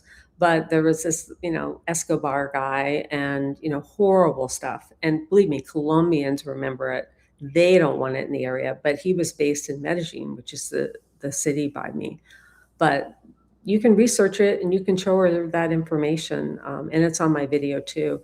That is that drug lord days. All of that's history in the area. So, but you do in the city, just like you would in any city. You do have petty crimes. You have pickpocketing, that sort of thing. I'm going to be actually on a trip in Europe in the spring. That's a little teaser. Going with a friend. I'm not going to tell you anything else about it, but that's going to be kind of fun. I'll do a couple of videos on that. But part of that trip, I'm going to be in Barcelona. I'm going to be in Rome. I know those are big time pickpocket areas. I had my purse snatched in Rome many years ago. So there's precautions that you make when you're in high tourist areas where that type of crime takes place, and Medellin gets it too. The violent crime, I'm not going to go into that, but if you're a good, wholesome tourist like me, you're not going to be prey to that. You're not going to be given, some drug by some hot looking Colombian woman that you invite home to your hotel room at 3 o'clock in the morning when you're roaring drunk. Um, those are the victims of that type of crime. So I'm not worried about that. And I don't spend a lot of time in Medellin. It's just not my cup of tea, but I know many people that live there and are very happy and feel very safe, that are people like me. Yeah, so I just don't worry about that kind of thing. But if I do go into the city, like I wouldn't wear earrings like this. I mean, and the places that I would go, like to meet, to go, I wouldn't go alone, but to go meet some friends with other friends for dinner or something. I wouldn't wear things that look like they might be real jewelry. I wouldn't put my phone on the table, and just leave it, especially at a cafe with people walking by. I'm just aware of those kinds of things, no matter where I go, but particularly in a big city like that, you just have to be careful.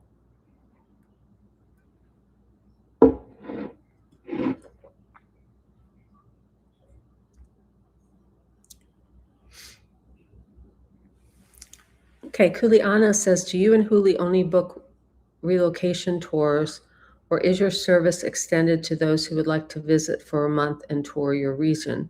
You can do a relocation tour at any time. It's meant to introduce you to the area. So it's a full day, so you'll know it inside and out, and you'll know where you want to spend more time. So if you're coming for a month or two, what we suggest is at the beginning of your trip, you do the relocation tour. And then after that, I always recommend Johan if you want a driver. Johan's not 100% English fluent, but he's really, really reasonable. He charges what an Uber charges just to drive you around, but he's so much more knowledgeable. And he can help you with that. Again, I don't affiliate. I want everybody to know this too, that basically, I mean, when I'm not basically, but truthfully, like when I go to a restaurant and I'm showing their business card, or I go to my hair salon, I am not, and believe me, there's YouTube channels that do this, not just in Colombia, but all around the world, that they're going into businesses and offering, oh, I can feature in the video. I'm going to give you 10 minutes or 5 minutes of my video, and it's going to cost you only this. I don't do that. If I go to a place and it's a shop or it's a restaurant or it's my hair salon, I'm happy with it. I want to show you all sort of a picture of what everyday life is and what I love to do, and what I'm just like head over heels, just so excited about a place because the food is good. And like I usually show you the bill because I'm just can't believe my life and what I get to eat, and that I'm doing all this on less than Social Security. So that's my motivation to show you those kind of things. And same thing when I recommend Johan, I don't do it ahead of time to people. It's like once they come down here, because again, I don't want everybody from 13,000 of my viewers to be blowing up, poor Johan's phone. But I do recommend him because I know he's responsible, he's reliable, and he can take you anywhere. Plus, you have Uber. But if you're staying for an extended amount of time, I would rent a car. I don't like going into the city with it, but you can certainly go around my region. But if you do the relocation tour early, then you have the ideas of the places that you like, that you want to go back. And I said this at the beginning of the video, I'm going to say it now. I do provide clients, either consultation clients or tour clients, with my vetted list of hotels. Again, I'm not affiliated. I don't make any money off of it. Always book through the hotel. Don't do it through another service, and don't do a prepaid. In Colombia, really anywhere, it's not worth it when you're on an investigative trip. It's not worth it to lock yourself in for a month anywhere. You want flexibility. So you book the hotel. They're going to hold your credit card. They're going to charge you when you check out. So you're not obligated to stay the whole month. You give them the month. You say that, you want to make reservations for, but let's say you're 7 days in, you've done your relocation tour, you are staying in Llano Grande, you think, I want to experience El Carmen. I just love it there. Well, you just go to the front desk and say, oh, I'm checking out tomorrow. And your card's charged the next morning for the full amount that you stay there, and that's it. And you've moved on to your next area where you want to spend some time. So this is the type of advice and so much more than this that I give in the consults. It has everything to do with visiting. If you are planning on moving, like what to do when you're in the US, what to do about mail, what to do about moving money. All I get asked so many different questions. What to do because, we just had someone that asked about, a worried parent or worried children. All this types of things that I've sort of lived and learned, what worked best for me. And I also know a lot of expats now, and what's worked best for them. So I just, try to give personalized advice as best as I can. And I really do try in this chat too to give you lots of info. So I'm hoping I'm helping everyone.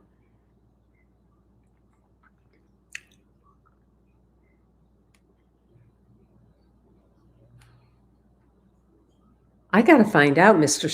Six, what this yerba mate is being brought up again. I know. Well, I'm just a big I loved the internet when it was invented, and I still love it now because I just no more going to the World Book Encyclopedia, and it's so limited, or having to go to library, for goodness sake, and look through reference books and stuff. I mean, just instantly, you wanna know something, I don't multitask, I could be looking it up right now on my laptop, guys, but I'd end up losing where I was in the chat or something, so I have no idea what that is, but I can't wait to look it up.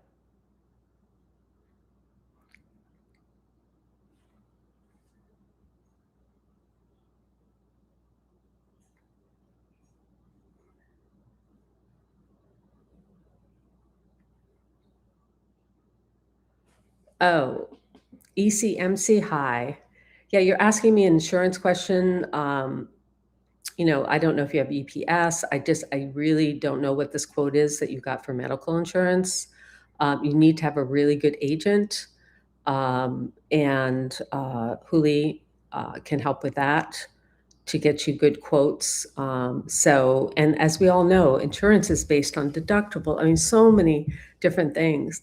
Like people ask me, how much I pay for my car insurance. Well, when you get insurance, you have that choice. Like, well, actually, just so everybody knows, um, the liability is covered in your car registration. You don't get that, you don't have to pay for that extra. So what you pay to register your car includes liability. So your car insurance, for instance, is collision. So it's like, what do you want? What kind of deductible do you want? Do you want like the full package that includes towing, this, that? How much is your car worth? So when people ask me, like, what do you pay for car insurance? It's going to really vary. Same thing with homeowners insurance. Like, what amount of contents do you need covered in your home? You have a lot of options when it comes to insurance. And so ECMC, that's the case with medical insurance too. It's like the full gamut. You can have, once you're here and have your cedula, you can have just EPS, and that's going to be very, very low. Or you can get supplements. And the pricing also is based on age as well as, other variables. So, yeah, this is hard for me to answer.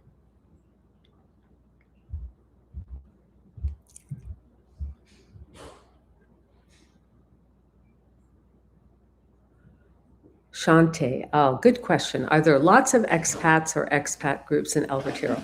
I can tell you that this is the good news, everybody. There are not lots of expats anywhere in Colombia. Lots. It's just not going to happen. And then when you get to a concentrated area, so like the city of Medellin, I don't know the statistics, tiny. I mean, you have tourists that come from all over the world, tiny. Where I am, I don't know figures, but it would have to be less than 5%. I mean, I look at my videos, guys, like when I'm out and about, just look at who's walking on the street and stuff. I mean, just and who's in a restaurant. And no, it is so rare that I meet someone and the groups in my area, they're WhatsApp groups, not Facebook groups. It's small. So, if you want to move to my region, it's not gentrified. We all contribute to the community, and to the economy. I don't consider us ruining the area. It's not cliquish, anything like that. But you do have to be prepared to know that, if you leave the country and move to my region, that most of the people that you meet, especially like in your neighborhood and things, are going to be Colombian. But because this particular region is more high end, it's more typically upper middle class and higher as far as income, which pennies on the dollar for us from the U.S. That most of these people are educated. There's quite a bit of English spoken, like in my community. When I go and do my shopping, no. When I'm going to the grocery store, the pharmacy, those types of things, no. But I have picked up, didn't know Spanish at all. I picked up enough to get by. I'm working on it to get more fluent. But I'm telling you, where I live, so many people speak English, and they all want to speak English to me. All my neighbors, I get mad at them because I mean, I hardly ever practice my Spanish when I'm with my neighbor friends.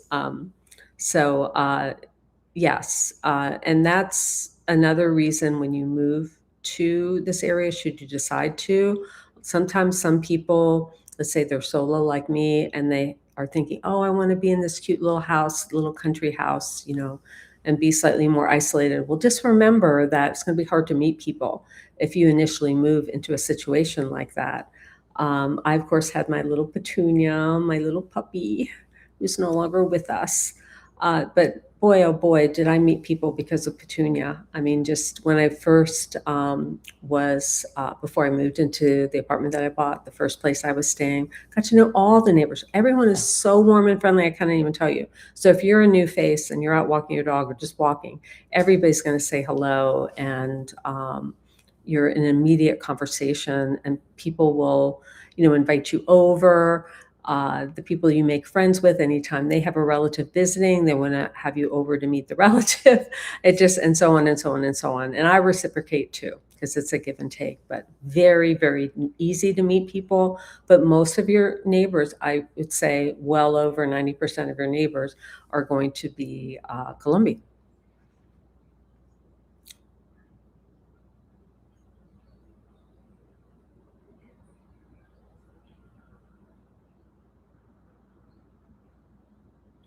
Oh, yes. Anya.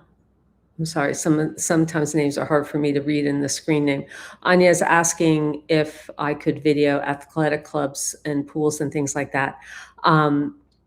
With the athletic clubs, with the gyms and things, I've asked, and I can understand it. Like, I wouldn't want somebody videoing if I was like in my gym clothes, and stuff, and all sweaty, and I would be fine, obviously, because I'm used to being on camera.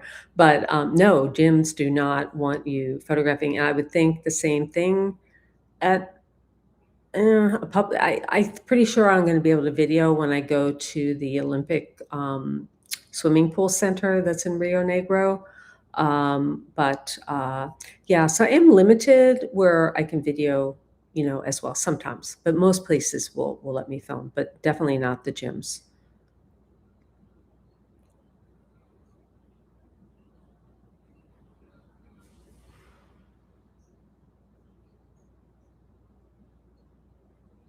Oh, Frey. Oh, people have said this to me before. Frey likes my videos because he's learning English and likes how I speak. And that is such a sweet compliment. And Colombian people that watch my channel say that to me all the time. And I can't take the compliment. I can tell you, it doesn't come just from my parents, but I went to private schools. I was fortunate in growing up. And so my classes were small, but I can tell you that all my teachers, particularly in my English class, they were sticklers on how well we read and wrote, obviously, but also how we spoke and how we articulate. And what's really interesting about Colombian Spanish, and you can hear it, like if you hear a Colombian speak from my region where I live in Colombia, and let's say someone from Puerto Rico, Cuba, totally different. And I was just speaking to someone about it the other day from Colombia, and said that it's not just the pace, because obviously people from the Caribbean countries, and even the coast of Colombia speak very fast. But it's an articulation. It's like like very, very pronounced. And I know that's how I speak. And it's not because of anything other than my teachers like forcing me to enunciate everything and say everything so clearly. So I do have a lot of Colombians that watch my channel just to help learn their listening skills for English. But if they if they went and visited New York and they blah, blah, blah, blah, blah, people talking there, I'd probably not know what anybody was saying, let alone with the accent too. So it's kind of cute.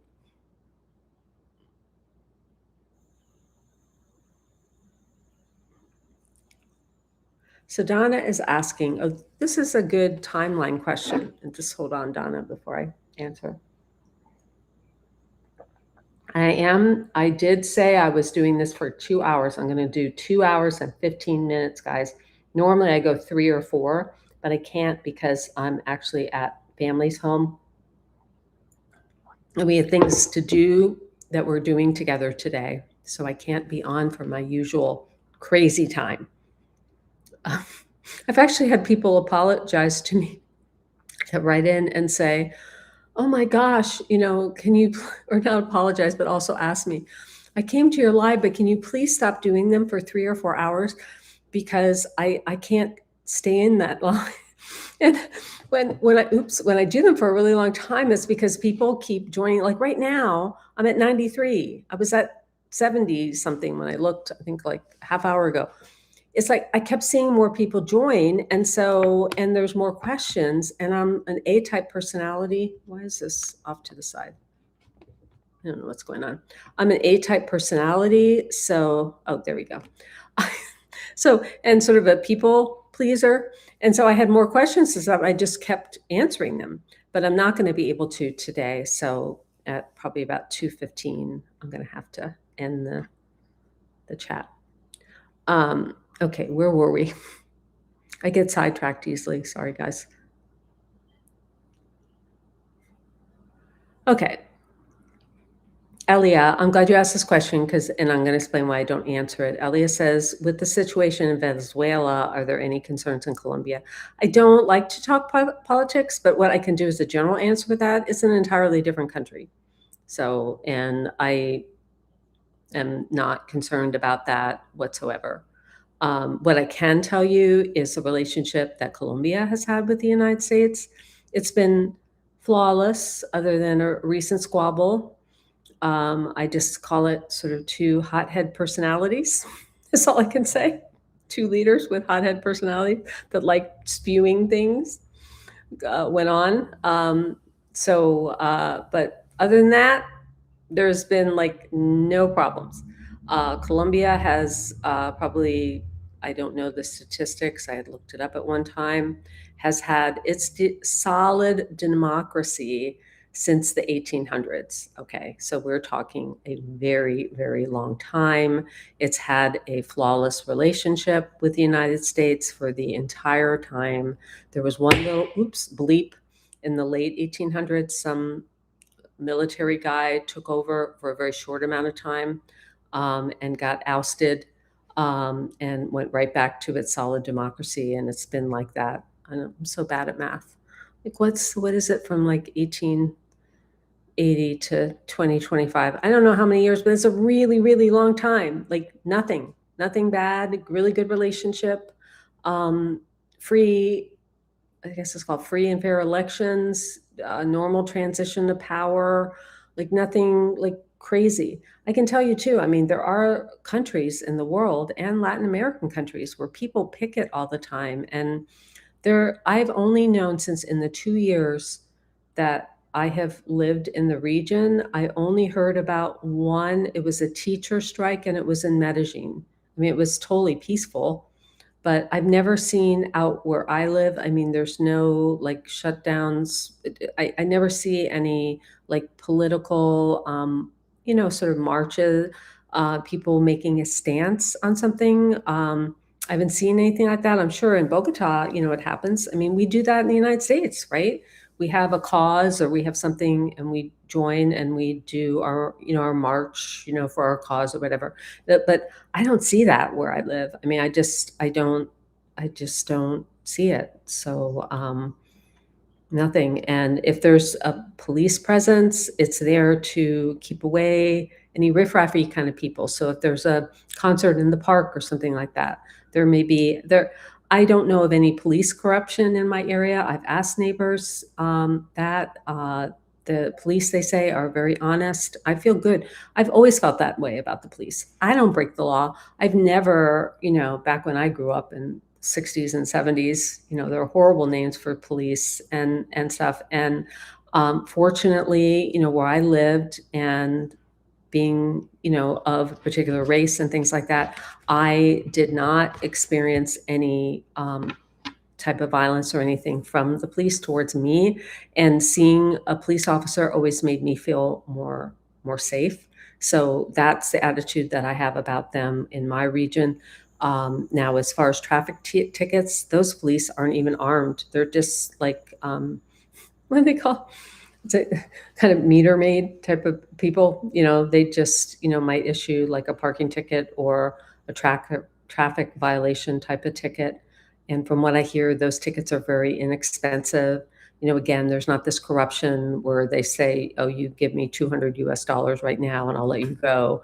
That just doesn't go on in my area. Again, I can't speak for the whole country. So that's enough of my talk about that sort of thing. And just going back to politics, I just don't go into politics, but do your research, that type of thing. I don't I just don't think it's healthy for me personally to be worried about major what ifs. I mean, in religion, there's major what ifs. There could be the end of the world, or there could be, there is always going to be a what if. I know that that I would leave if something yucky started brewing. There's no sign of that whatsoever. And there hasn't been anything yucky going on in Colombia since the 1800s. So I'm not worried about it. But you know what? If something started happening or something, I would leave. I would leave. And you know what? If for some reason my property devalued or something, well, then so be it. You know what? I've had worse things happen in my life. I've always landed on my feet. I don't live my life in fear of these, I don't know, I should say far-fetched. Just I don't live my life that way. Because if you live your life that way and you're in fear, and you never take any steps forward, keep things in mind, yes, as you plan your life. But if you don't ever take any steps, you're going to be sitting in that lazy boy chair then for the rest of your life. And that's just not what I do. No matter what you do, if you wake up in the morning, you decide to cross the street, there's a risk. You might get struck by lightning. You might get run over by a car. But I don't think about that. I just get up and I go for a walk every day. That's just me. So enough of my philosophizing.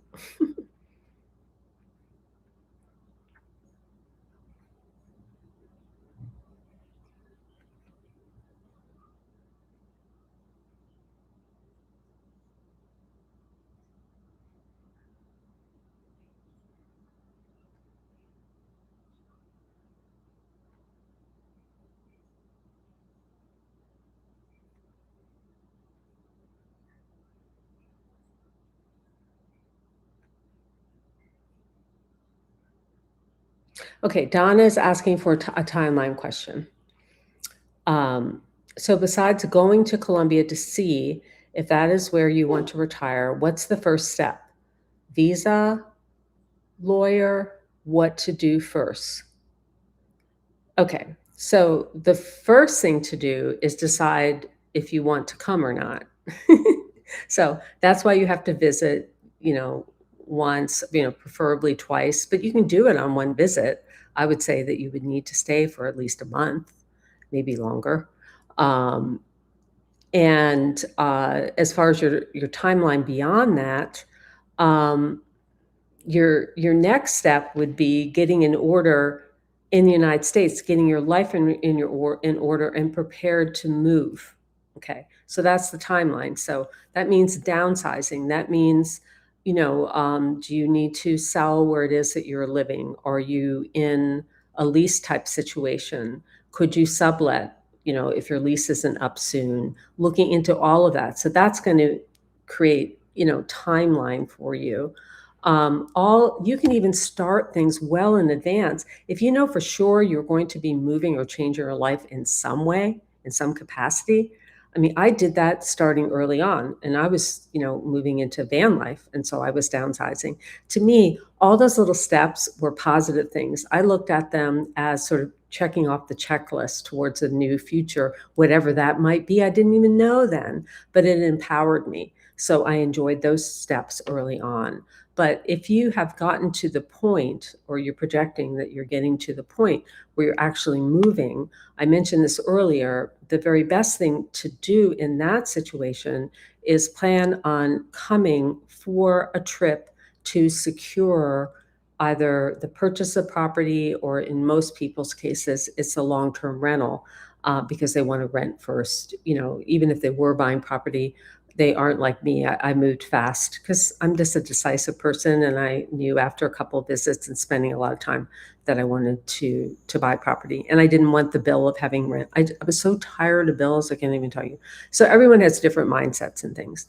But if you're going to be renting, then you come down, and the renting has to be done in person. So not everything, when we have a plan, is going to be absolutely perfect, absolutely like all creature comforts, absolutely perfect, perfect, perfect every step of the way. There are some like hurdles. They're just things you have to go through. So in moving to Colombia, you do need to be here. So let's say you're on a limited budget and you need to be here to be looking for your long-term rental. You don't want to fly back. What a lot of people do, and Tim and Martin, who are in my video a few weeks ago that recently moved, uh, they they came and moved like on the first visit. So they had they did it through booking.com, not Airbnb, but they had their semi, time.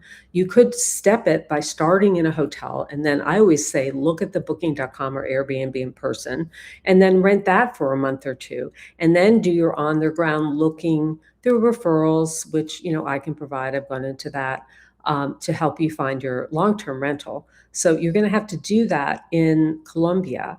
And yes, you do want to have a lawyer recommended, and I can refer, Huli can refer, so that your rental contract is looked over legally, make sure, all that's on the up and up. And just, you have to baby step it. So are you moving? It's not like it is in the US where you can, even in the US, I wouldn't move into a place without seeing it in person. So, but you can't really even get all the full pictures. You don't want to make a commitment without coming here, and you can't find things out in advance. It doesn't work that way in Colombia. Ask anyone that's been here or a Colombian person. You're not going to be able to find out something that might be available starting in March of 2026. It just doesn't work that way. You have to be here and see what's available in that present moment, and then be prepared to sign the lease. So you may have it in your budget that you can then fly back to the US, or you may have already moved, right? So you're in the hotel, and then you go to your short-term rental, you look around, and when you find your long-term rental, which Tim and Martin just did, then you move your stuff again into that. Is it like the easiest thing in the world? No. But is it worth it? Yes. I mean, look what you've built. You've built a wonderful life. They found the most incredible house. I mean, I'm going to protect their privacy and not tell you about it, but oh my gosh, makes me want to move. I like my apartment, but I like their house a lot better. So I mean, yeah, but you have to put in the effort, is what I'm saying. But Donna, I can help you more.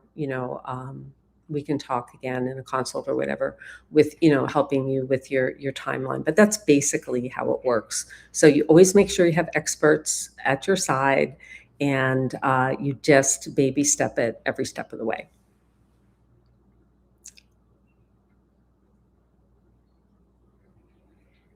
Oh, Leo Varela says, I think yerba mate is cocoa leaves to make tea or mate type drinks. Oh, okay. And again, it's like, I don't know the difference. I'm really like not well versed in like drugs and stuff. So is cocoa leaf, I think, is also what cocaine comes from, but it's also what chocolate comes from. Maybe I'm wrong. I don't know. So if it's a tea made from cocoa leaves, I would have to say, if it's, I don't know what's legal and what's not legal. And if it's anything to do with the same plant that makes cocaine, I have no idea if the tea is sold. Again, I'm naive to it. So you have to ask other people that. Oh, you're welcome. Kuliana is complimenting me on being honest and sincere. I am. I tell it like it is. And sometimes I probably stick my foot in my mouth and I'm sorry. I try to be as gracious as possible when I speak my mind. Oh, EM. Okay. Okay, Mr. I didn't know what the EM was, so I was just calling you the next part of your screen name, which was Mr. Six. So, okay, not Mr. Six, you're EM. Okay. I'm starting to get punchy. This is what happens. And I'm only 2 hours and 1 minute in, but I am stopping at 2:15. Uh,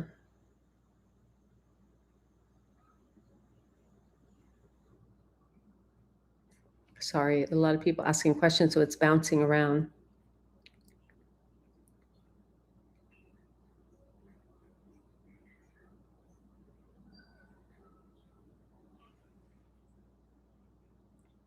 Michael P. is staying in El Poblado, which is a very popular area in Medellin, beautiful. He's visiting because he knows there's English-speaking tourists there, and that's true. But even Medellin does not have a lot of expats living there. I mean, the population is teeny tiny compared to the city, but there are tourists that come because it's a great city to visit.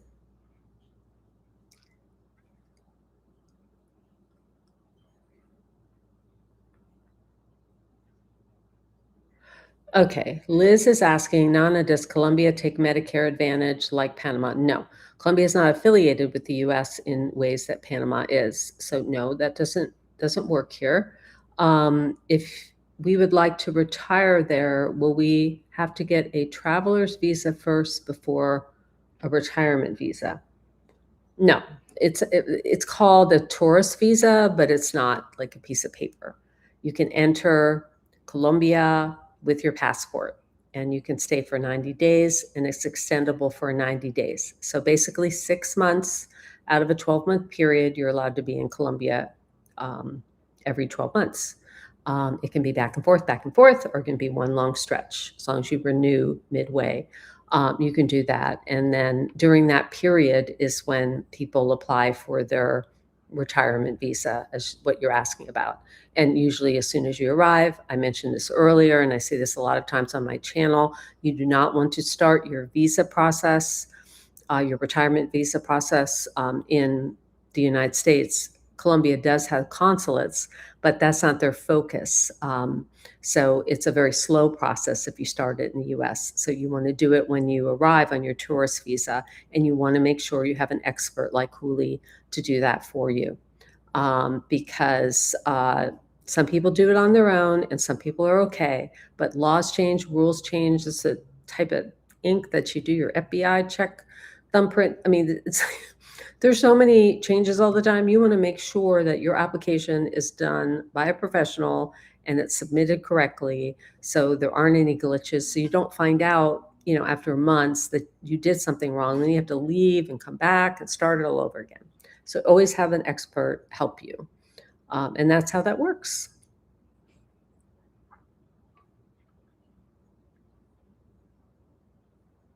Oh, Donna, oh, you're welcome.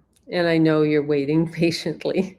And I'll help you out, as I've said to you before, I'll help you out in any way that I can. Um,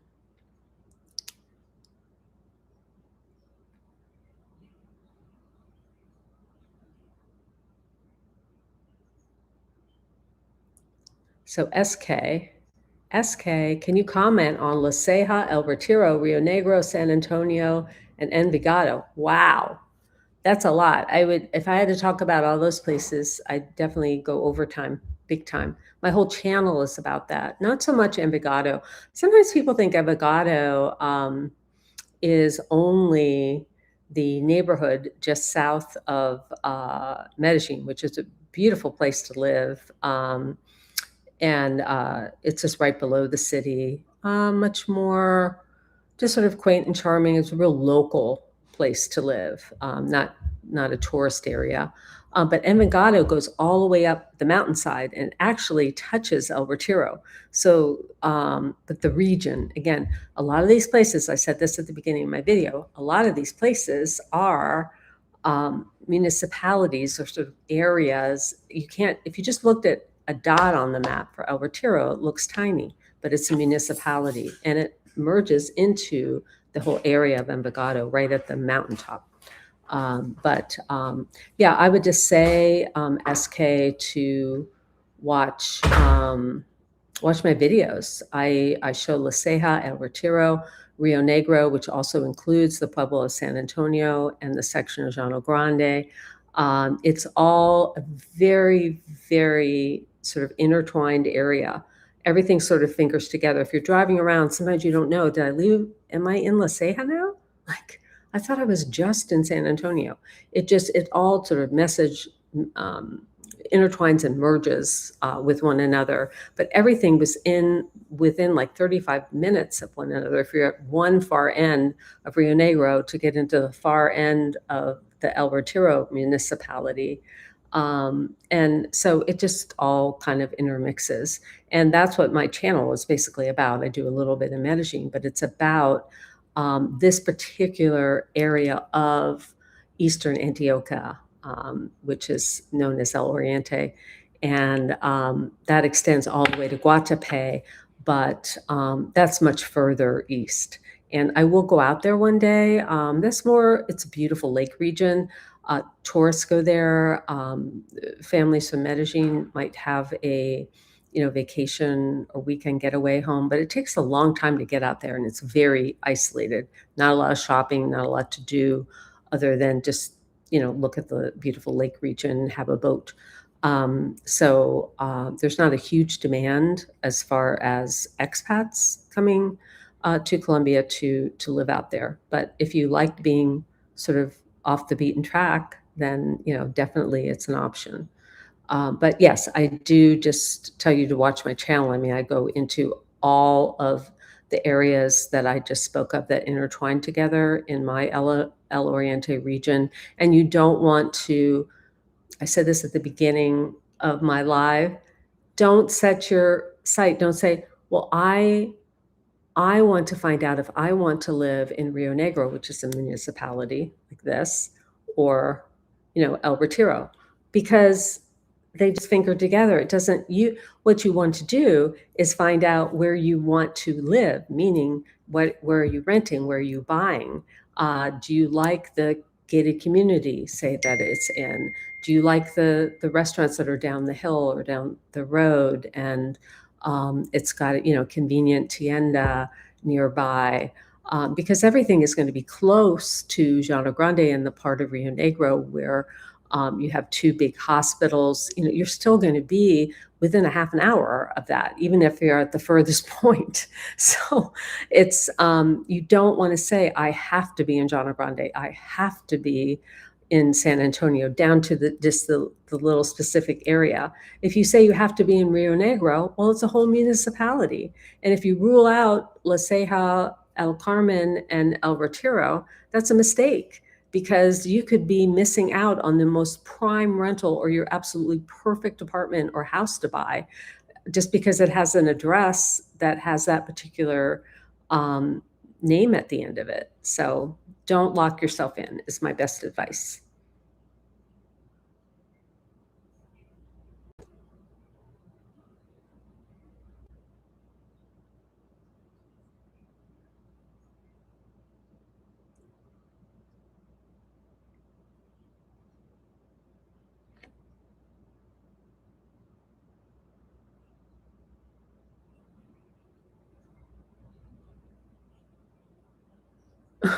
Denise. Oh, I thought this was somebody. I got to read this because I was like, oh my gosh, I'm thinking nobody's been mean in here. I don't have like some crazy person. I haven't, and that only happened once in my first live where I actually had to block someone because they're like blowing up the thing. And I thought, oh no, I have somebody being mean. Oh no, oh no. But Denise says, question, does your family in Florida, USA think you are a badass now? You are an expat YouTube star. I was like, but no, she says, you are such an inspiration. Oh, thank you, Denise. So that was a compliment. That's so sweet. No, I don't consider myself a star or a badass, but that's so sweet. If you think I am, I really appreciate that. That is so nice of you. Thank you.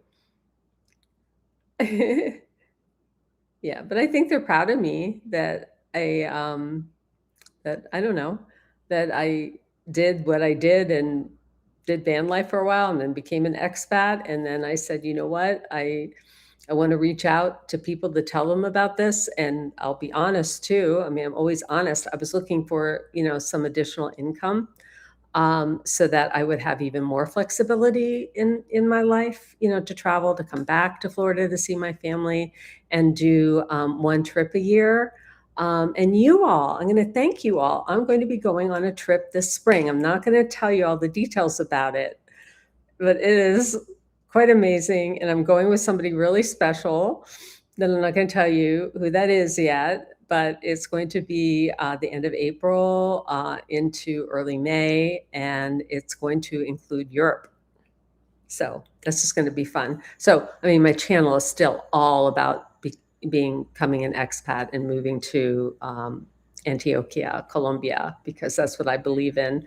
But I share my life too. So like here I am, my daughter's house with the Christmas tree behind me. So that's for me. And I want to thank you all because of your participation on my channel and those of you who have done consults and tours. You've allowed me to have more financial stability in my life. I mean, I was kind of on a shoestring coming here. And that's something I'm going to do actually a YouTube video about because I looked into all different ways just to have some extra income in US dollars, which is worth 4 times that in Colombia, so that I could supplement my Social Security. Did I have to here? No, but I do have, in case you can't tell, I have a little bit of my ex said, and we're friends now, that oh, there she is, Miss, silver spoon in her mouth. But, I'm not like a spendthrift. I'm not like super high end kind of person, but I like to go on adventures. I like travel. I'd like to go out to nice restaurants now and then and eat and things like that. I don't think, there's a lot of money shaming in social media. Excuse me while I go on a tangent for a moment. There's I shouldn't say a lot, but I get that from time to time in the comments. Like, who says that expat videos, or even like I didn't do YouTube when I was in a van lifer, but I followed other people. Didn't matter to me whether they were in a Sprinter or if they were in like some 20-year-old minivan. If I loved their channel and found it inspirational, I didn't think like, well, you don't have the right to be a van lifer because you're not roughing it enough. Listen, more power to people. And believe me, I mean, I don't have tons of money, but I tend to sometimes like finer things. And I'm not ashamed of that. So I do like to travel, and I do like to see other places other than where I live. And I do plan on going to other parts of Colombia and other parts of South America too in time as well. And because of all of your support, I'm going to be able to do that too. And I didn't. I've had my channel for less than a year. And I had Petunia that whole time, who was 16, she's 15 when I came here. We're there. I'm not in Colombia right now. I'm in Florida. Yeah, so I had to take care of her, and I couldn't fly with her anymore because of her heart condition and all of that. So life's an adventure, guys. As I say all the time at the end of my videos, here's to living your best life for the rest of your life. So I really hope all of you having a little bit of an allergy thing right now, which is probably my signal to end this because it is now 2:15 and I said I was only doing 2 hours and I said I would give it another 15. And so I'm going to be winding this down now and say again how grateful I am to all of you. And I appreciate you all so much. And it's just going to continue to be a wild ride. I'm going to show you that I'm a novice compared to other expats, some of them that I know.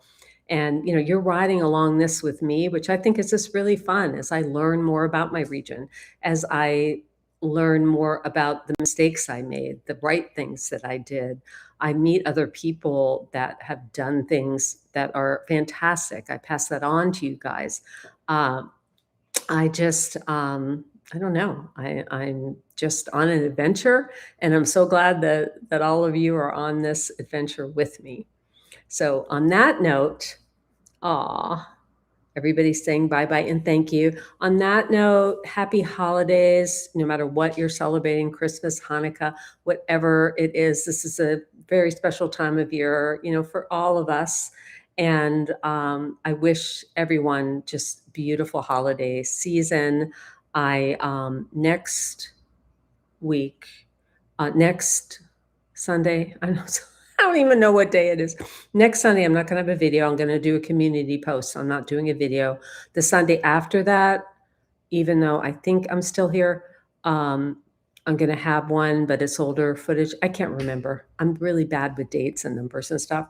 But there is one, and I think it's next Sunday that I'm skipping. It doesn't mean I've gone away. It's just that I'm still here. So I might do just a quick little, hello or something. I don't know, a short or something. I don't know. But right now I'm just kind of winging it.